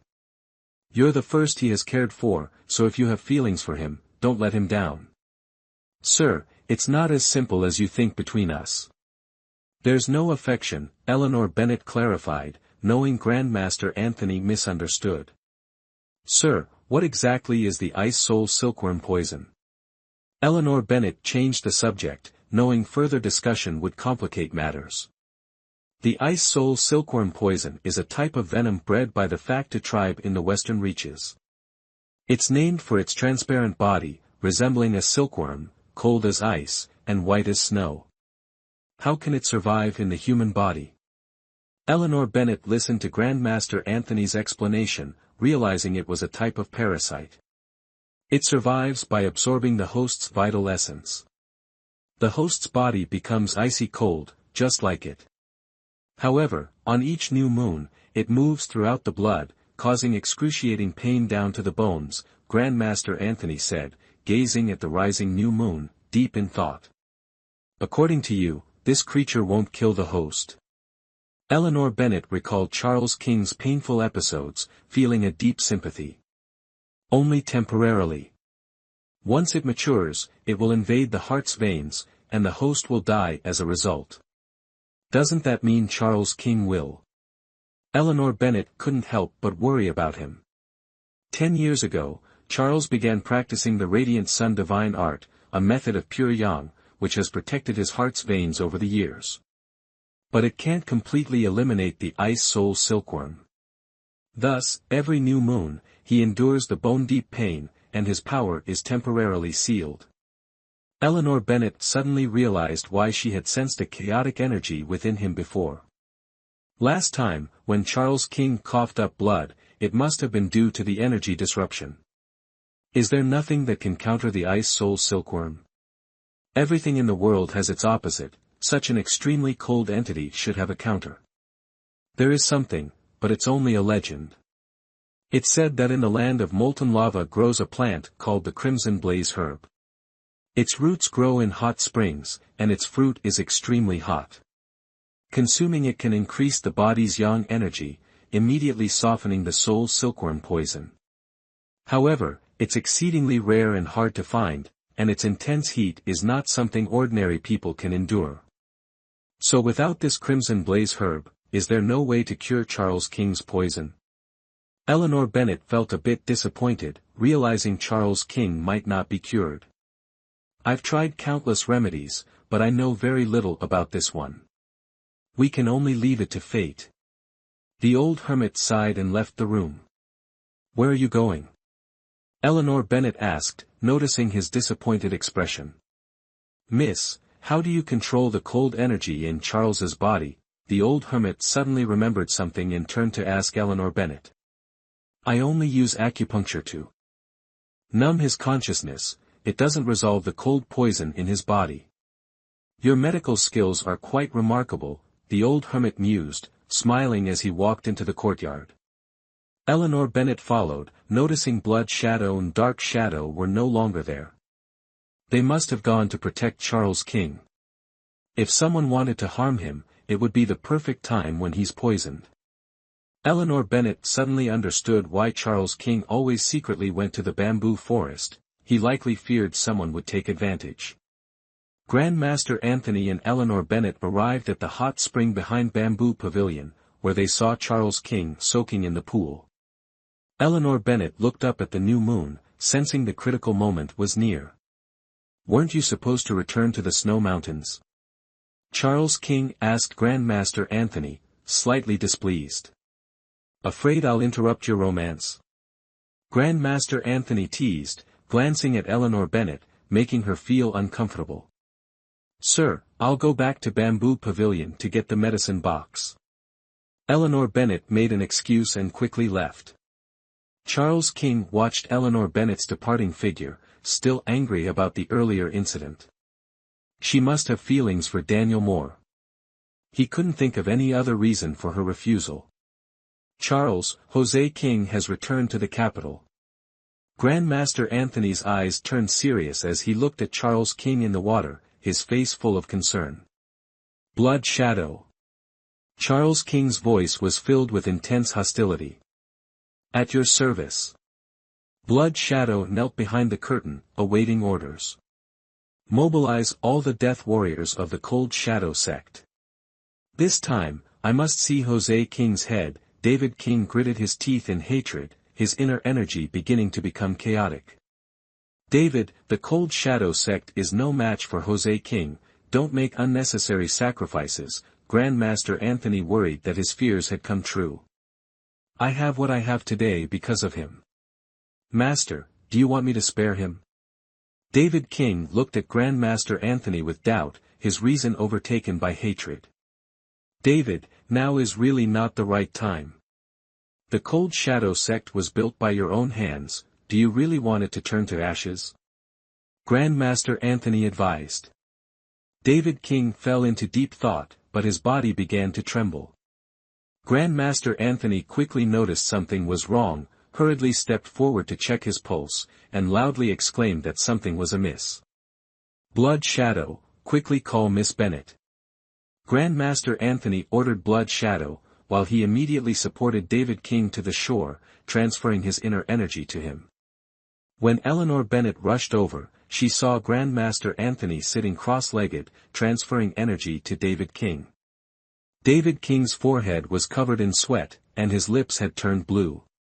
Eleanor Bennet quickly took out her acupuncture needles, intending to step forward and perform acupuncture, but Blood Shadow stopped her. "Lady Bennet, you mustn't." Eleanor Bennet looked at Blood Shadow in confusion, not understanding his meaning. "Lady Bennet, the Master is transferring energy to the Lord. If you intervene now, it will surely cause harm," Blood Shadow explained. Eleanor Bennet stood still, not daring to approach. She couldn't comprehend the principles of the ancient internal energy techniques. At this moment, from another part of the royal residence, sounds of fighting erupted. Eleanor Bennet suspected that there might be intruders. Seeing Blood Shadow and Dark Shadow remain calm, she felt somewhat reassured. The sounds of fighting lasted for about an hour before gradually subsiding. At this point, Grandmaster Anthony withdrew his energy and weakly stood up. "Master, are you all right?" Eleanor Bennet quickly stepped forward to inquire. "Girl, first check on Charles." Grandmaster Anthony was still worried as he looked at Charles King. During this energy transfer, he discovered that the power of the Ice Soul Snow Silkworm had become even stronger than before. Eleanor Bennet checked the pulse and discovered that the inner strength within his body had increased significantly. It seemed that Grandmaster Anthony had transferred a considerable amount of inner power to him. Once certain he was not in danger, Eleanor Bennet performed acupuncture to relieve pain. At this moment, Charles King was unconscious, his body as cold as ice. "Young lady, I entrust Charles to you." Grandmaster Anthony's cryptic words made Eleanor Bennet feel a heavy burden. Grandmaster Anthony left the manor, disappearing into the night. The crescent moon gradually set in the west, and the cold aura surrounding Charles King slowly dissipated. Eleanor Bennet gently wiped the sweat from his forehead, covered him with a fur coat, and silently gazed at his serene face, feeling as if a lifetime had passed. "Charles King, how can I rid you of the cold poison?" Eleanor Bennet softly brushed his long eyebrows, a growing sense of compassion welling up inside her. "This woman, I have never dared to hope for such things, why burden yourself with these worries?" Charles King's unexpected reply startled Eleanor Bennet. Looking at him, her previously anxious heart began to calm. "Charles King, every situation has a chance for change, why not give yourself a little hope?" Eleanor Bennet sensed the sorrow in his words. He must have understood that if he couldn't eliminate the Ice Soul Snow toxin, he would ultimately succumb to death from the cold invading his heart. Eleanor Bennet sighed. The person who poisoned him was truly malicious, not only causing pain but also intending to take his life. "Eleanor Bennet, my world does not require hope." Charles King stood up and stepped into the hot spring. Watching his desolate figure, Eleanor Bennet felt her heart waver, her mind adrift. "Master." At this moment, Shadow appeared from nowhere, kneeling outside the curtain. "How has the matter been handled?" David King leaned against the pool, his gaze directed outward. "Master, David King has been rescued from the manor." Eleanor Bennet was astonished to hear this, looking at David King. He had indeed followed her advice. Make sure Phantom leaves no trace. If any records are found, kill David King immediately. Shadow received the order and departed. Blood Shadow, report to the Emperor, saying that tonight an assassin infiltrated the Duke's manor, attempted to assassinate me, leaving me seriously injured and temporarily unable to handle state affairs. David King noticed Eleanor Bennet's surprised expression and smiled knowingly. "David King, did you really let David King go?" Eleanor Bennet couldn't help but ask as Blood Shadow left. "You were the one who told me to give him a sliver of hope, and now you're questioning me?" "The words are true, but have you considered the risks involved?" Eleanor Bennet was worried because David King wasn't the only one seeking the records. Clearly, this was a dangerous move. How can you catch a tiger cub without entering the tiger's den? I am determined to succeed. Eleanor Bennet watched David King, his calm demeanor and arrogant aura exuding the presence of a true sovereign. Eleanor Bennet stood by the pool, looking towards the increasingly bright eastern horizon. Even the darkness before dawn could not compare to the light of the rising sun. All the night shadows would vanish under its radiance. David, let me tell you a story. Eleanor Bennet sat by the lake opposite him, removed her shoes and socks, and dipped her delicate feet into the warm water. If you don't mind, tell me. Charles King looked at her with a relaxed expression, a rare mischievous and natural look in his eyes. Eleanor Bennet slowly recounted the story of the struggle between Carter and Han to Charles King. She always felt that Charles King had the talent of an emperor but lacked a heart that loved the people. By telling him the story of Chu and Han, she hoped he would understand the importance of gaining the way, having many allies, losing the way, having no allies. Eleanor Bennet knew she couldn't change the entire society structure, but if a brilliant ruler could emerge, it would be a blessing for the people. By the time Eleanor Bennet finished the story, the sun had risen high in the east. The bright sunlight illuminated every corner of the royal residence, casting dappled shadows that swayed with the wind. Eleanor Bennet, where did you hear this story? Charles King, this isn't just a story, it's history. Just in a different time and place. Xiang Yu, the king of Chu, truly was a hero. Even in defeat, he remained honorable. Charles King couldn't help but admire. He was a hero, but not a wise leader. Eleanor Bennet said candidly, hoping he would understand. Eleanor Bennet, if you were Yu Ji, would you choose King Carter or Han Emperor Liu Bang? Eleanor Bennet didn't expect Charles King to ask such a question and could only look at him in surprise for a long time. If I were Yu Ji, I would also choose King Carter. Not for any other reason, but because of the love King Carter had for Yu Ji, a lifetime commitment, never parting. Eleanor Bennet looked at the lush purple bamboo forest in Bamboo Garden, expressing her steadfastness in love. David King, hearing Eleanor Bennet's words, fell into contemplation. A lifetime commitment, never parting, was that her expectation of love? It seemed somewhat unrealistic, yet it was a beautiful dream. Servant greets your highness. Eunuch Doan, who had been waiting outside the curtain with a group of people, greeted them. Eleanor Bennet stood up, put on her shoes and socks, preparing to leave. She and David King had talked a lot, tonight was their most harmonious night ever. That woman, have breakfast with me, there's a play I need you to perform. David King stepped out of the water, and Eleanor Bennet quickly retreated behind the curtain to avoid him, while several eunuchs hurriedly dressed him. In a moment, the handsome man, dressed in brocade robes and a golden hat, emerged as if from a painting. It wasn't the first time Eleanor Bennet was captivated by his handsome appearance, and though she wasn't one to be swayed by looks, who doesn't appreciate beauty? What play do you want me to perform with you? Eleanor Bennet followed behind him and asked. It will be clear soon. Becca, go prepare breakfast. Charles King ordered Becca, who was beside him. I will prepare it immediately, but please instruct me, Your Highness, where should breakfast be served? Becca respectfully replied. Becca, I think you're getting muddled. Charles King's eyes glinted coldly, causing Becca to kneel in fear. I understand. Please calm your anger, Your Highness. Becca quickly retreated. Eleanor Bennet noticed the fear in Becca's eyes and couldn't help but wonder why breakfast was such a complicated matter. Woman, follow me. Charles King headed towards the bamboo pavilion. Eleanor Bennet followed him, unsure of what he was planning. As they entered the room, Eleanor Bennet saw several rolls of clean cotton cloth and a pair of scissors on the table. Charles King, what are you up to now? She asked, puzzled. Bandaging, of course.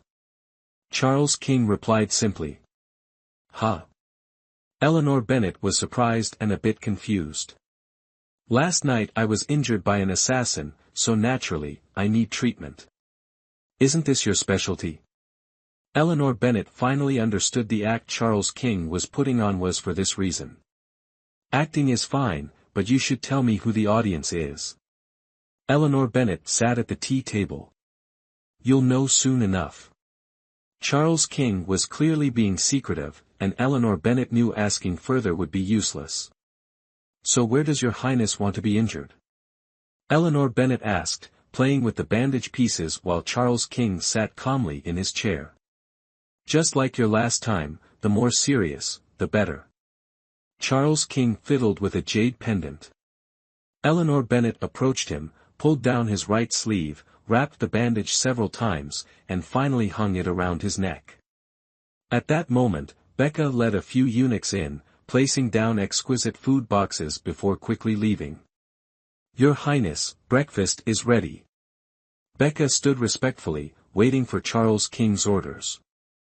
Everyone, leave. Charles King walked to the round table, ordering all the eunuchs to depart. Woman, aren't you going to serve me breakfast? Charles King glanced at Eleanor Bennet, who stood still. You have hands and feet, why make me serve you? Eleanor Bennet, displeased, sat down at the table to eat on her own. I'm injured. Charles King deliberately emphasized the word injured. You. Eleanor Bennet was speechless, realizing what it meant to reap what you sow. She reluctantly picked up a bowl of bird's nest porridge, annoyed, and fed it to Charles King. It's too hot. Charles King deliberately made it difficult for her. Eleanor Bennet, resigned, blew on it to cool it down. This porridge is too sweet, switch to the orchid cake. Charles King refused to eat after she had just cooled it. Charles King, are you doing this on purpose? Eleanor Bennet fumed, placing the bowl down hard. She had never served anyone, and he was making it difficult. Eleanor Bennet, I am doing it on purpose, so what? Charles King smirked, finding her angry demeanor quite endearing. Eat by yourself, I'm not in the mood to serve you. Eleanor Bennet was exhausted from his summons last night, missing a good dinner, and now she was both hungry and tired. She decided to focus on her own hunger first. Woman, you tied my right hand, how am I supposed to eat? Charles King frowned at Eleanor Bennet's unrefined eating manner. She no longer had the demeanor of a noble lady. That's simple. Eleanor Bennet smiled, removing the bandage from his neck. All right, that's enough. Eleanor Bennet glared at him, continuing to enjoy her delicious meal, unbothered by Charles King's evident anger. Your Highness, the Emperor's carriage has left the main gate. At that moment, a eunuch reported from outside the door. Okay, tell the chief eunuch to wait at East Gardens. I will head there immediately. The eunuch left with the order, and several others quickly entered to attend to Charles King. Eleanor Bennet realized that Charles King's act was meant for Alexander King. She hurriedly bandaged Charles King and left Bamboo Pavilion with him. Chapter 44, Borrowing a knife to kill. The two arrived at East Gardens, where Eunuch Lee was waiting outside. Eleanor Bennet followed him into the room, noting the interior's resemblance to the Hall of Morning Flowers. Several eunuchs helped Charles King onto the bed and then withdrew.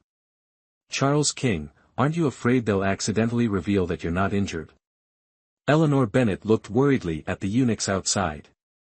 With so many people, wasn't he aware of the risk? Don't worry, they are all death soldiers of the Cold Shadow sect. Charles King's words surprised Eleanor Bennet. What is the Cold Shadow sect? Eleanor Bennet recalled meeting Simon Carter at the brothel, where he had been visibly terrified, indicating his fear of the Cold Shadow sect.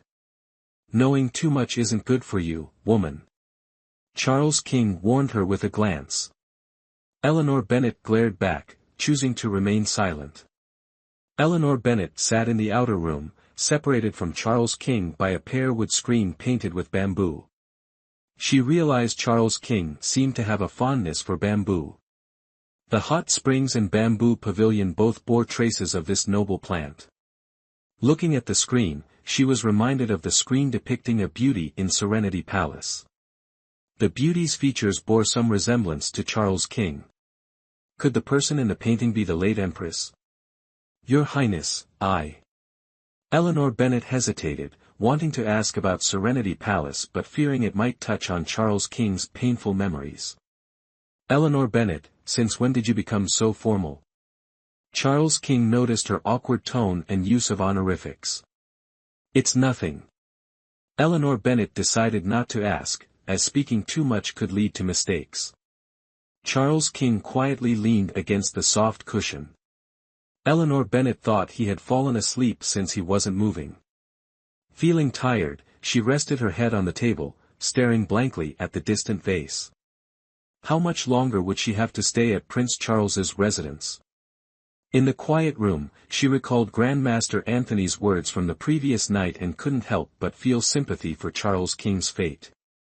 Losing his mother early, carrying a rare poison, enduring countless hardships, yet ultimately unable to escape death.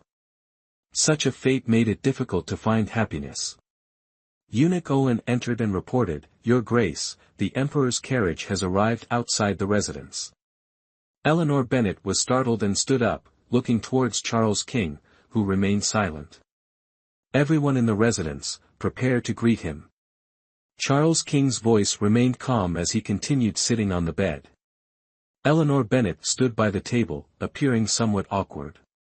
After a moment, she heard hurried footsteps outside, knowing that Alexander King had arrived. Alexander King hurriedly entered and immediately saw Eleanor Bennet kneeling in greeting. Your subject greets the Emperor. Eleanor Bennet bowed her head, deliberately avoiding his gaze. Eleanor Bennet, how is Charles's condition? Seeing Eleanor Bennet, Alexander King's tense expression seemed to ease slightly. Your Majesty, the Duke is resting inside, and his injuries are not life-threatening for now. Eleanor Bennet couldn't discern Charles King's intentions, so she could only follow his instructions. Charles. Alexander King went inside to check on Charles King's injuries, with Eleanor Bennet closely following.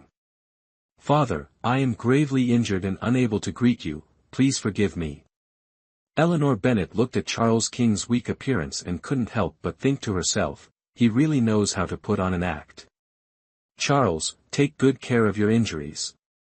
Eunuch Liam, convey my decree, order the Nine Gates commander to find the assassin who attacked the king within 10 days, or be removed from office.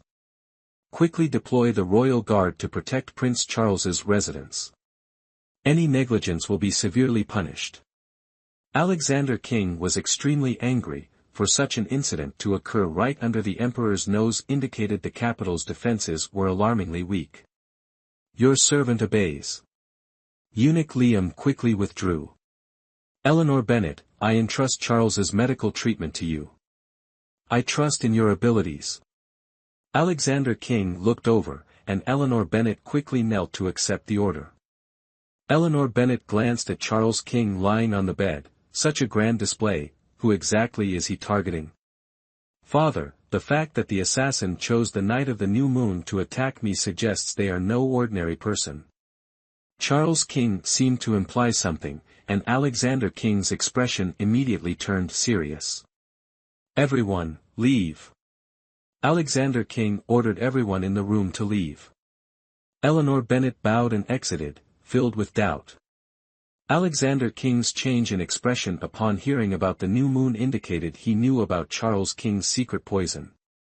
The performance Charles King put on today, who is it ultimately aimed at? Clearly, he intends to use others to achieve his own ends.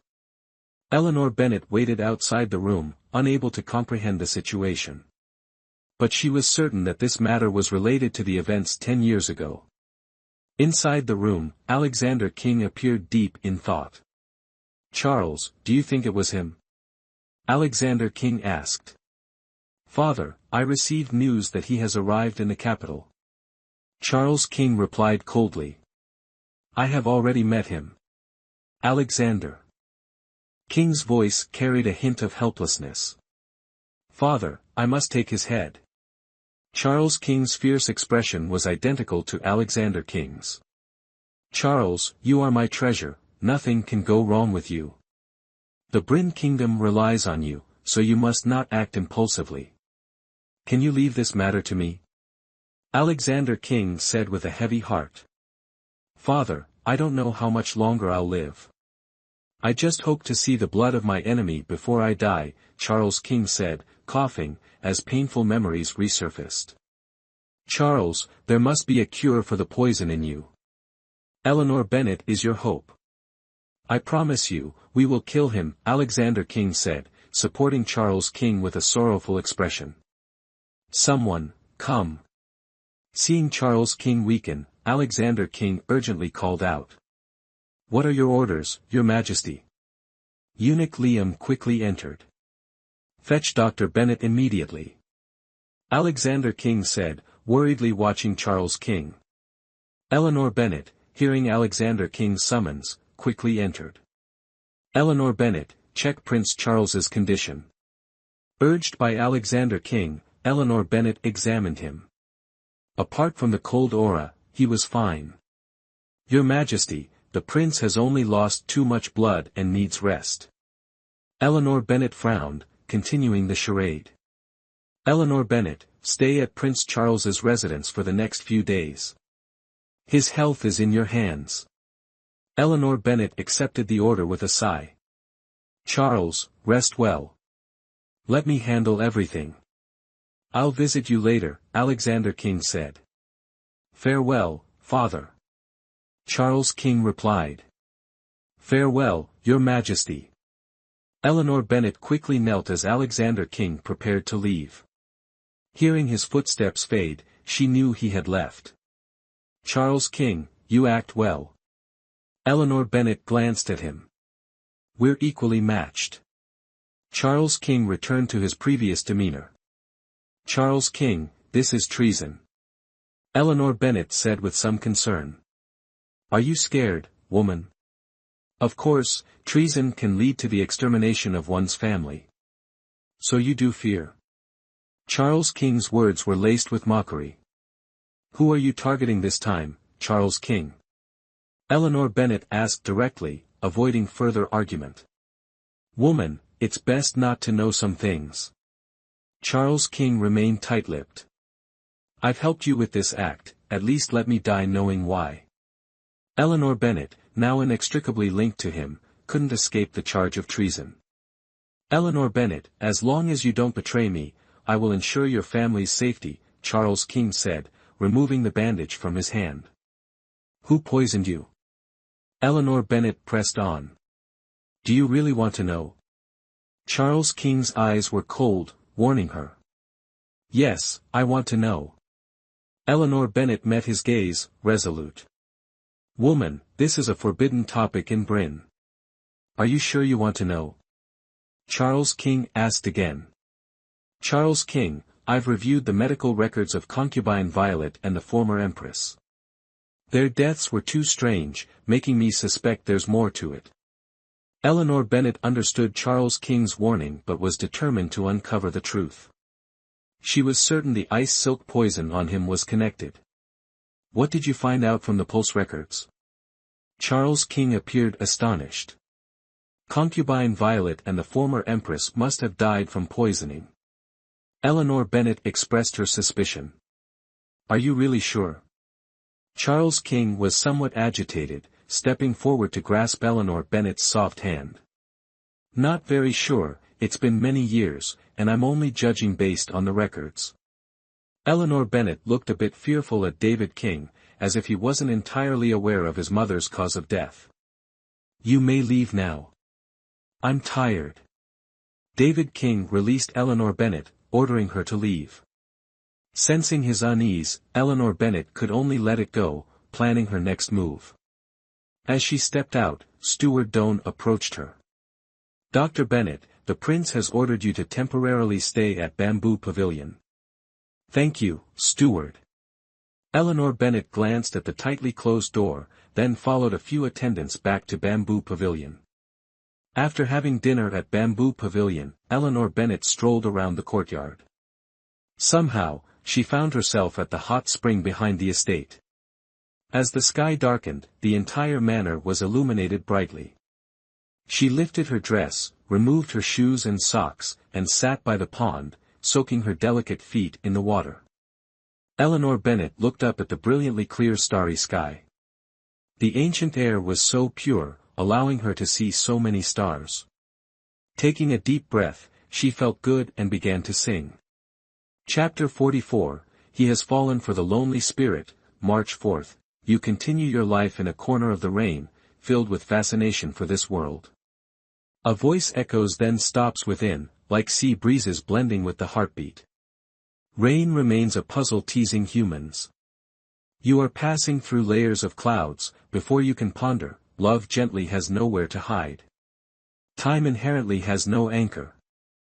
True love turns into raindrops, yet the rain drenches our aprons. Dreams now materialize, concealing an enticing labyrinth, everything is just a landscape. Before waking, joy, anger, love, and sorrow intertwine, tears mix with rain. Hidden within is the answer for everyone. You are passing through layers of clouds, before you can ponder, love gently has nowhere to hide. Eleanor Bennet's clear voice resonated, unaware that Charles King had been standing behind her. He listened to the unfamiliar melody, her melodious voice spreading throughout the curtains, captivating him. Perhaps she really isn't Eleanor Bennet. What would her world be like? After finishing her song, Eleanor Bennet suddenly remembered many old memories. Her heart felt a bit melancholic, and her eyes drifted to the water's surface. Charles King watched Eleanor Bennet transition from joy to sorrow. What's bothering her now? What is your name? Charles King suddenly wanted to know her other name. Eleanor Bennet turned around in surprise, seeing Charles King standing behind her. When did he arrive? What did you say? Eleanor Bennet asked in astonishment. You're not Eleanor Bennet, so what's your real name? Charles King sat down next to her, mimicking her by taking off his shoes and socks, letting his feet soak in the water. Eleanor Bennet was astonished by his actions, unable to believe her eyes. Was this really Charles King? Charles King, what's wrong with you today? Eleanor Bennet still thought she was hallucinating.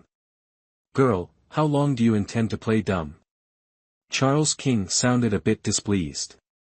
Hearing this tone, Eleanor Bennet sighed in relief. It was indeed Charles King. My name is Eleanor Bennet. Eleanor Bennet recalled the incident that day in the pavilion, surprised that Charles King believed her. Eleanor Bennet.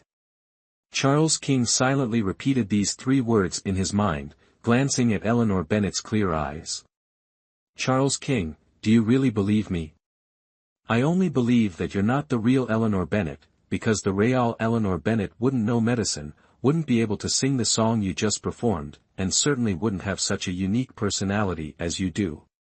Actually, even I can't believe it. I wish it were all just a dream. When I wake up, I would just be lying on my spring bed. I never had a car accident, never traveled through time, and never met you. A shimmering tear fell from Eleanor Bennet's sorrowful eyes, dropping into the water and creating small ripples. Eleanor Bennet, do you really not want to meet me that much? Charles King listened to her last words, feeling an unnamed pain rising inside him. Eleanor Bennet didn't know how to respond. She was truly afraid of him, wary of him, and even held some resentment towards him. But after learning everything he had been through, her heart couldn't help but feel compassion. All previous grievances disappeared. Just thinking about his tragic fate when the cold invaded his heart made her panic, as if an unbearable pain was crushing her heart. Eleanor Bennet looked at him, her emotions in turmoil. Charles King kissed her. An indescribable emotion suddenly surged within her, and for the first time, she responded to Charles King's somewhat possessive kiss. She didn't want to develop feelings for him, but at this moment, she was truly captivated and enchanted by him. Her heart gradually sank deeper into his kiss. Chapter 44, He Loves a Lonely Soul, 4/4, Eleanor Bennet, don't ever leave me in this lifetime, okay? Charles King held Eleanor Bennet's face in his hands, his eyes shining with a glimmer of hope. Eleanor Bennet looked into his sorrowful eyes, feeling a heart-wrenching pain. Now, he resembled a wounded fawn, powerless to change the final outcome of death. Charles King, as long as we find the crimson blaze herb we can cure the poison within you. Don't give up hope. Eleanor Bennet tightly embraced the weakened Charles King, and in this moment, she suddenly had the thought of never leaving him. For the first time, she felt warmth emanating from a lonely, cold heart. Grand Master Anthony was not wrong, his true nature was not like that. Who would have thought that the infamous sinister Duke would have such a gentle side? From the rooftop, a masked figure in black appeared, looking down at Charles King and Eleanor Bennet embracing by the lake. Eleanor Bennet immediately recognized the person as the man who had appeared at Serenity Palace. Charles King pulled Eleanor Bennet into his arms protectively, his gaze coldly fixed on the intruder. "I was worried I wouldn't find you, but here you are, saving me quite a bit of trouble." Charles King remained seated, but Eleanor Bennet could sense the intense aura of menace emanating from him. "Charles King, you dared to risk treason to force me out. If I didn't show up, wouldn't that waste your efforts?" As soon as the words were spoken, the masked man hurled a dart at Eleanor Bennet. Charles King reacted swiftly, pushing Eleanor Bennet to the ground to avoid the hidden attack. The masked man was astonished at Charles King's concern for a woman. "Stay behind the curtain, don't come out," Charles King whispered to Eleanor Bennet before leaping outside. Eleanor Bennet had witnessed the masked man's martial arts before and was worried for Charles King's safety. It turned out that the entire scenario today was orchestrated for this masked man. Charles King ascended to the rooftop to confront him. "You young one, it seems Grandmaster Anthony has taught you quite a few techniques." The masked man dodged one of Charles King's strikes, his body soaring into the trees. "Stop with the nonsense, today I will take your head." Charles King charged forward, engaging in dozens of rounds of combat. "Even Alexander King is no match for me, you're just courting death." The masked man grew furious, his moves becoming increasingly rapid. Eleanor Bennet watched anxiously from below as the two battled on the rooftop. It was clear that the masked man had initially held back against Charles King, but now, using his full strength, Charles King was clearly outmatched. Eleanor Bennet was extremely worried. Why hadn't Blood Shadow and Dark Shadow appeared? Could the masked man have already dealt with them?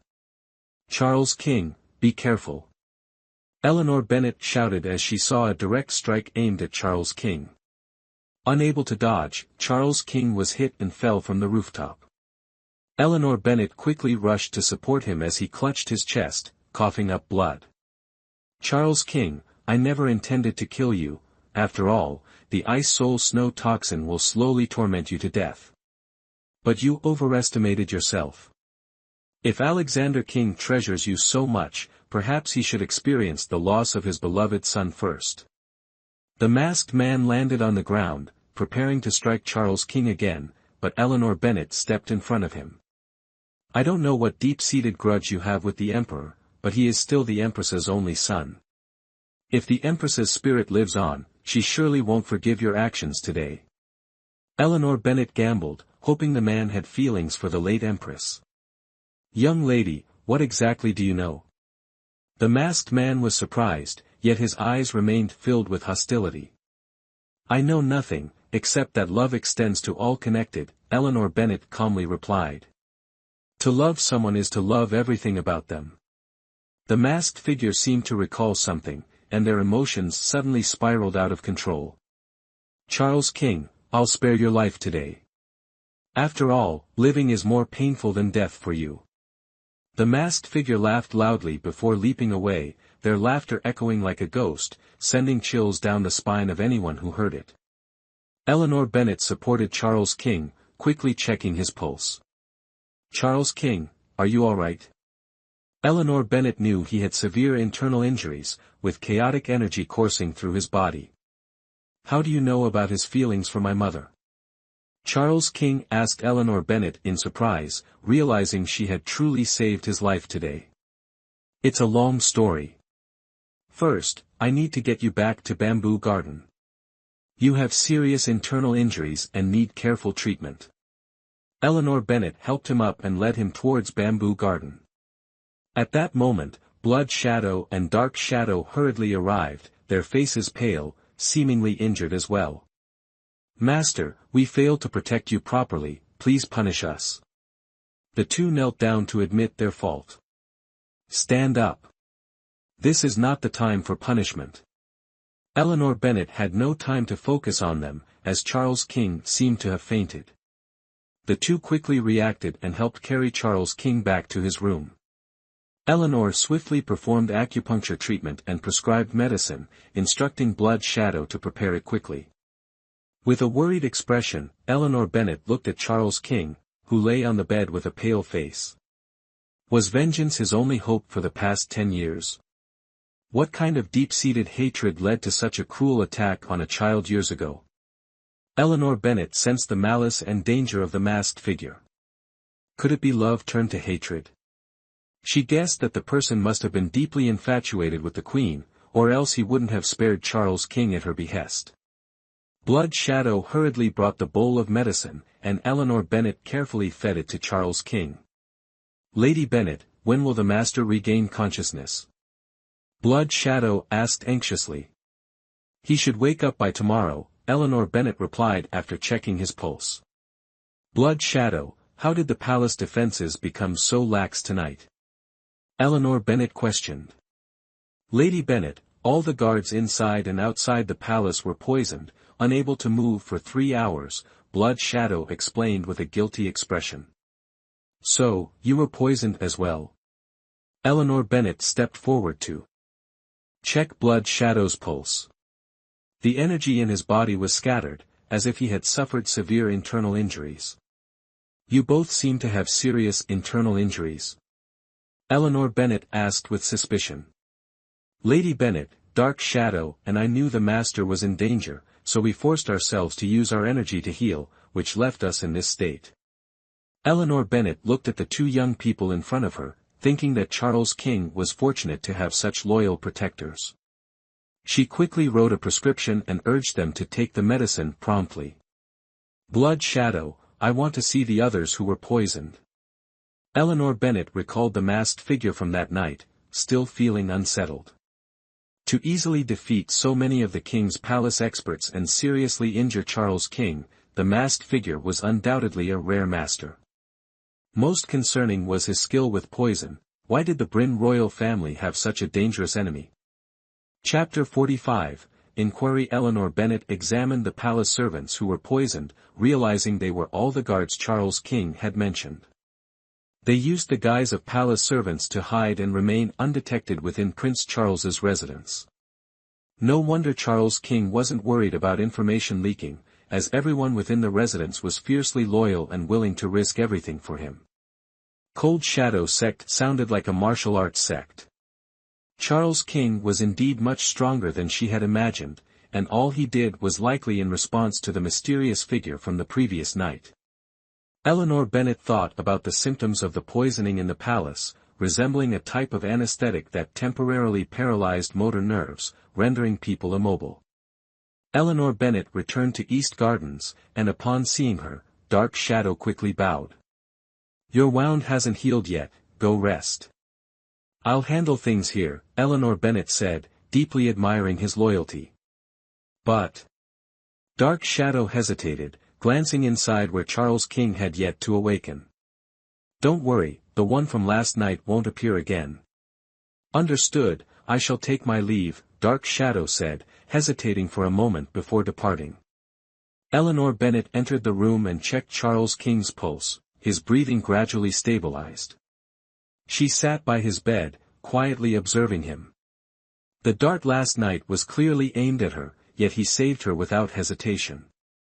If the masked assailant had thrown another dart, he wouldn't have been able to dodge it. Charles King, what kind of man are you?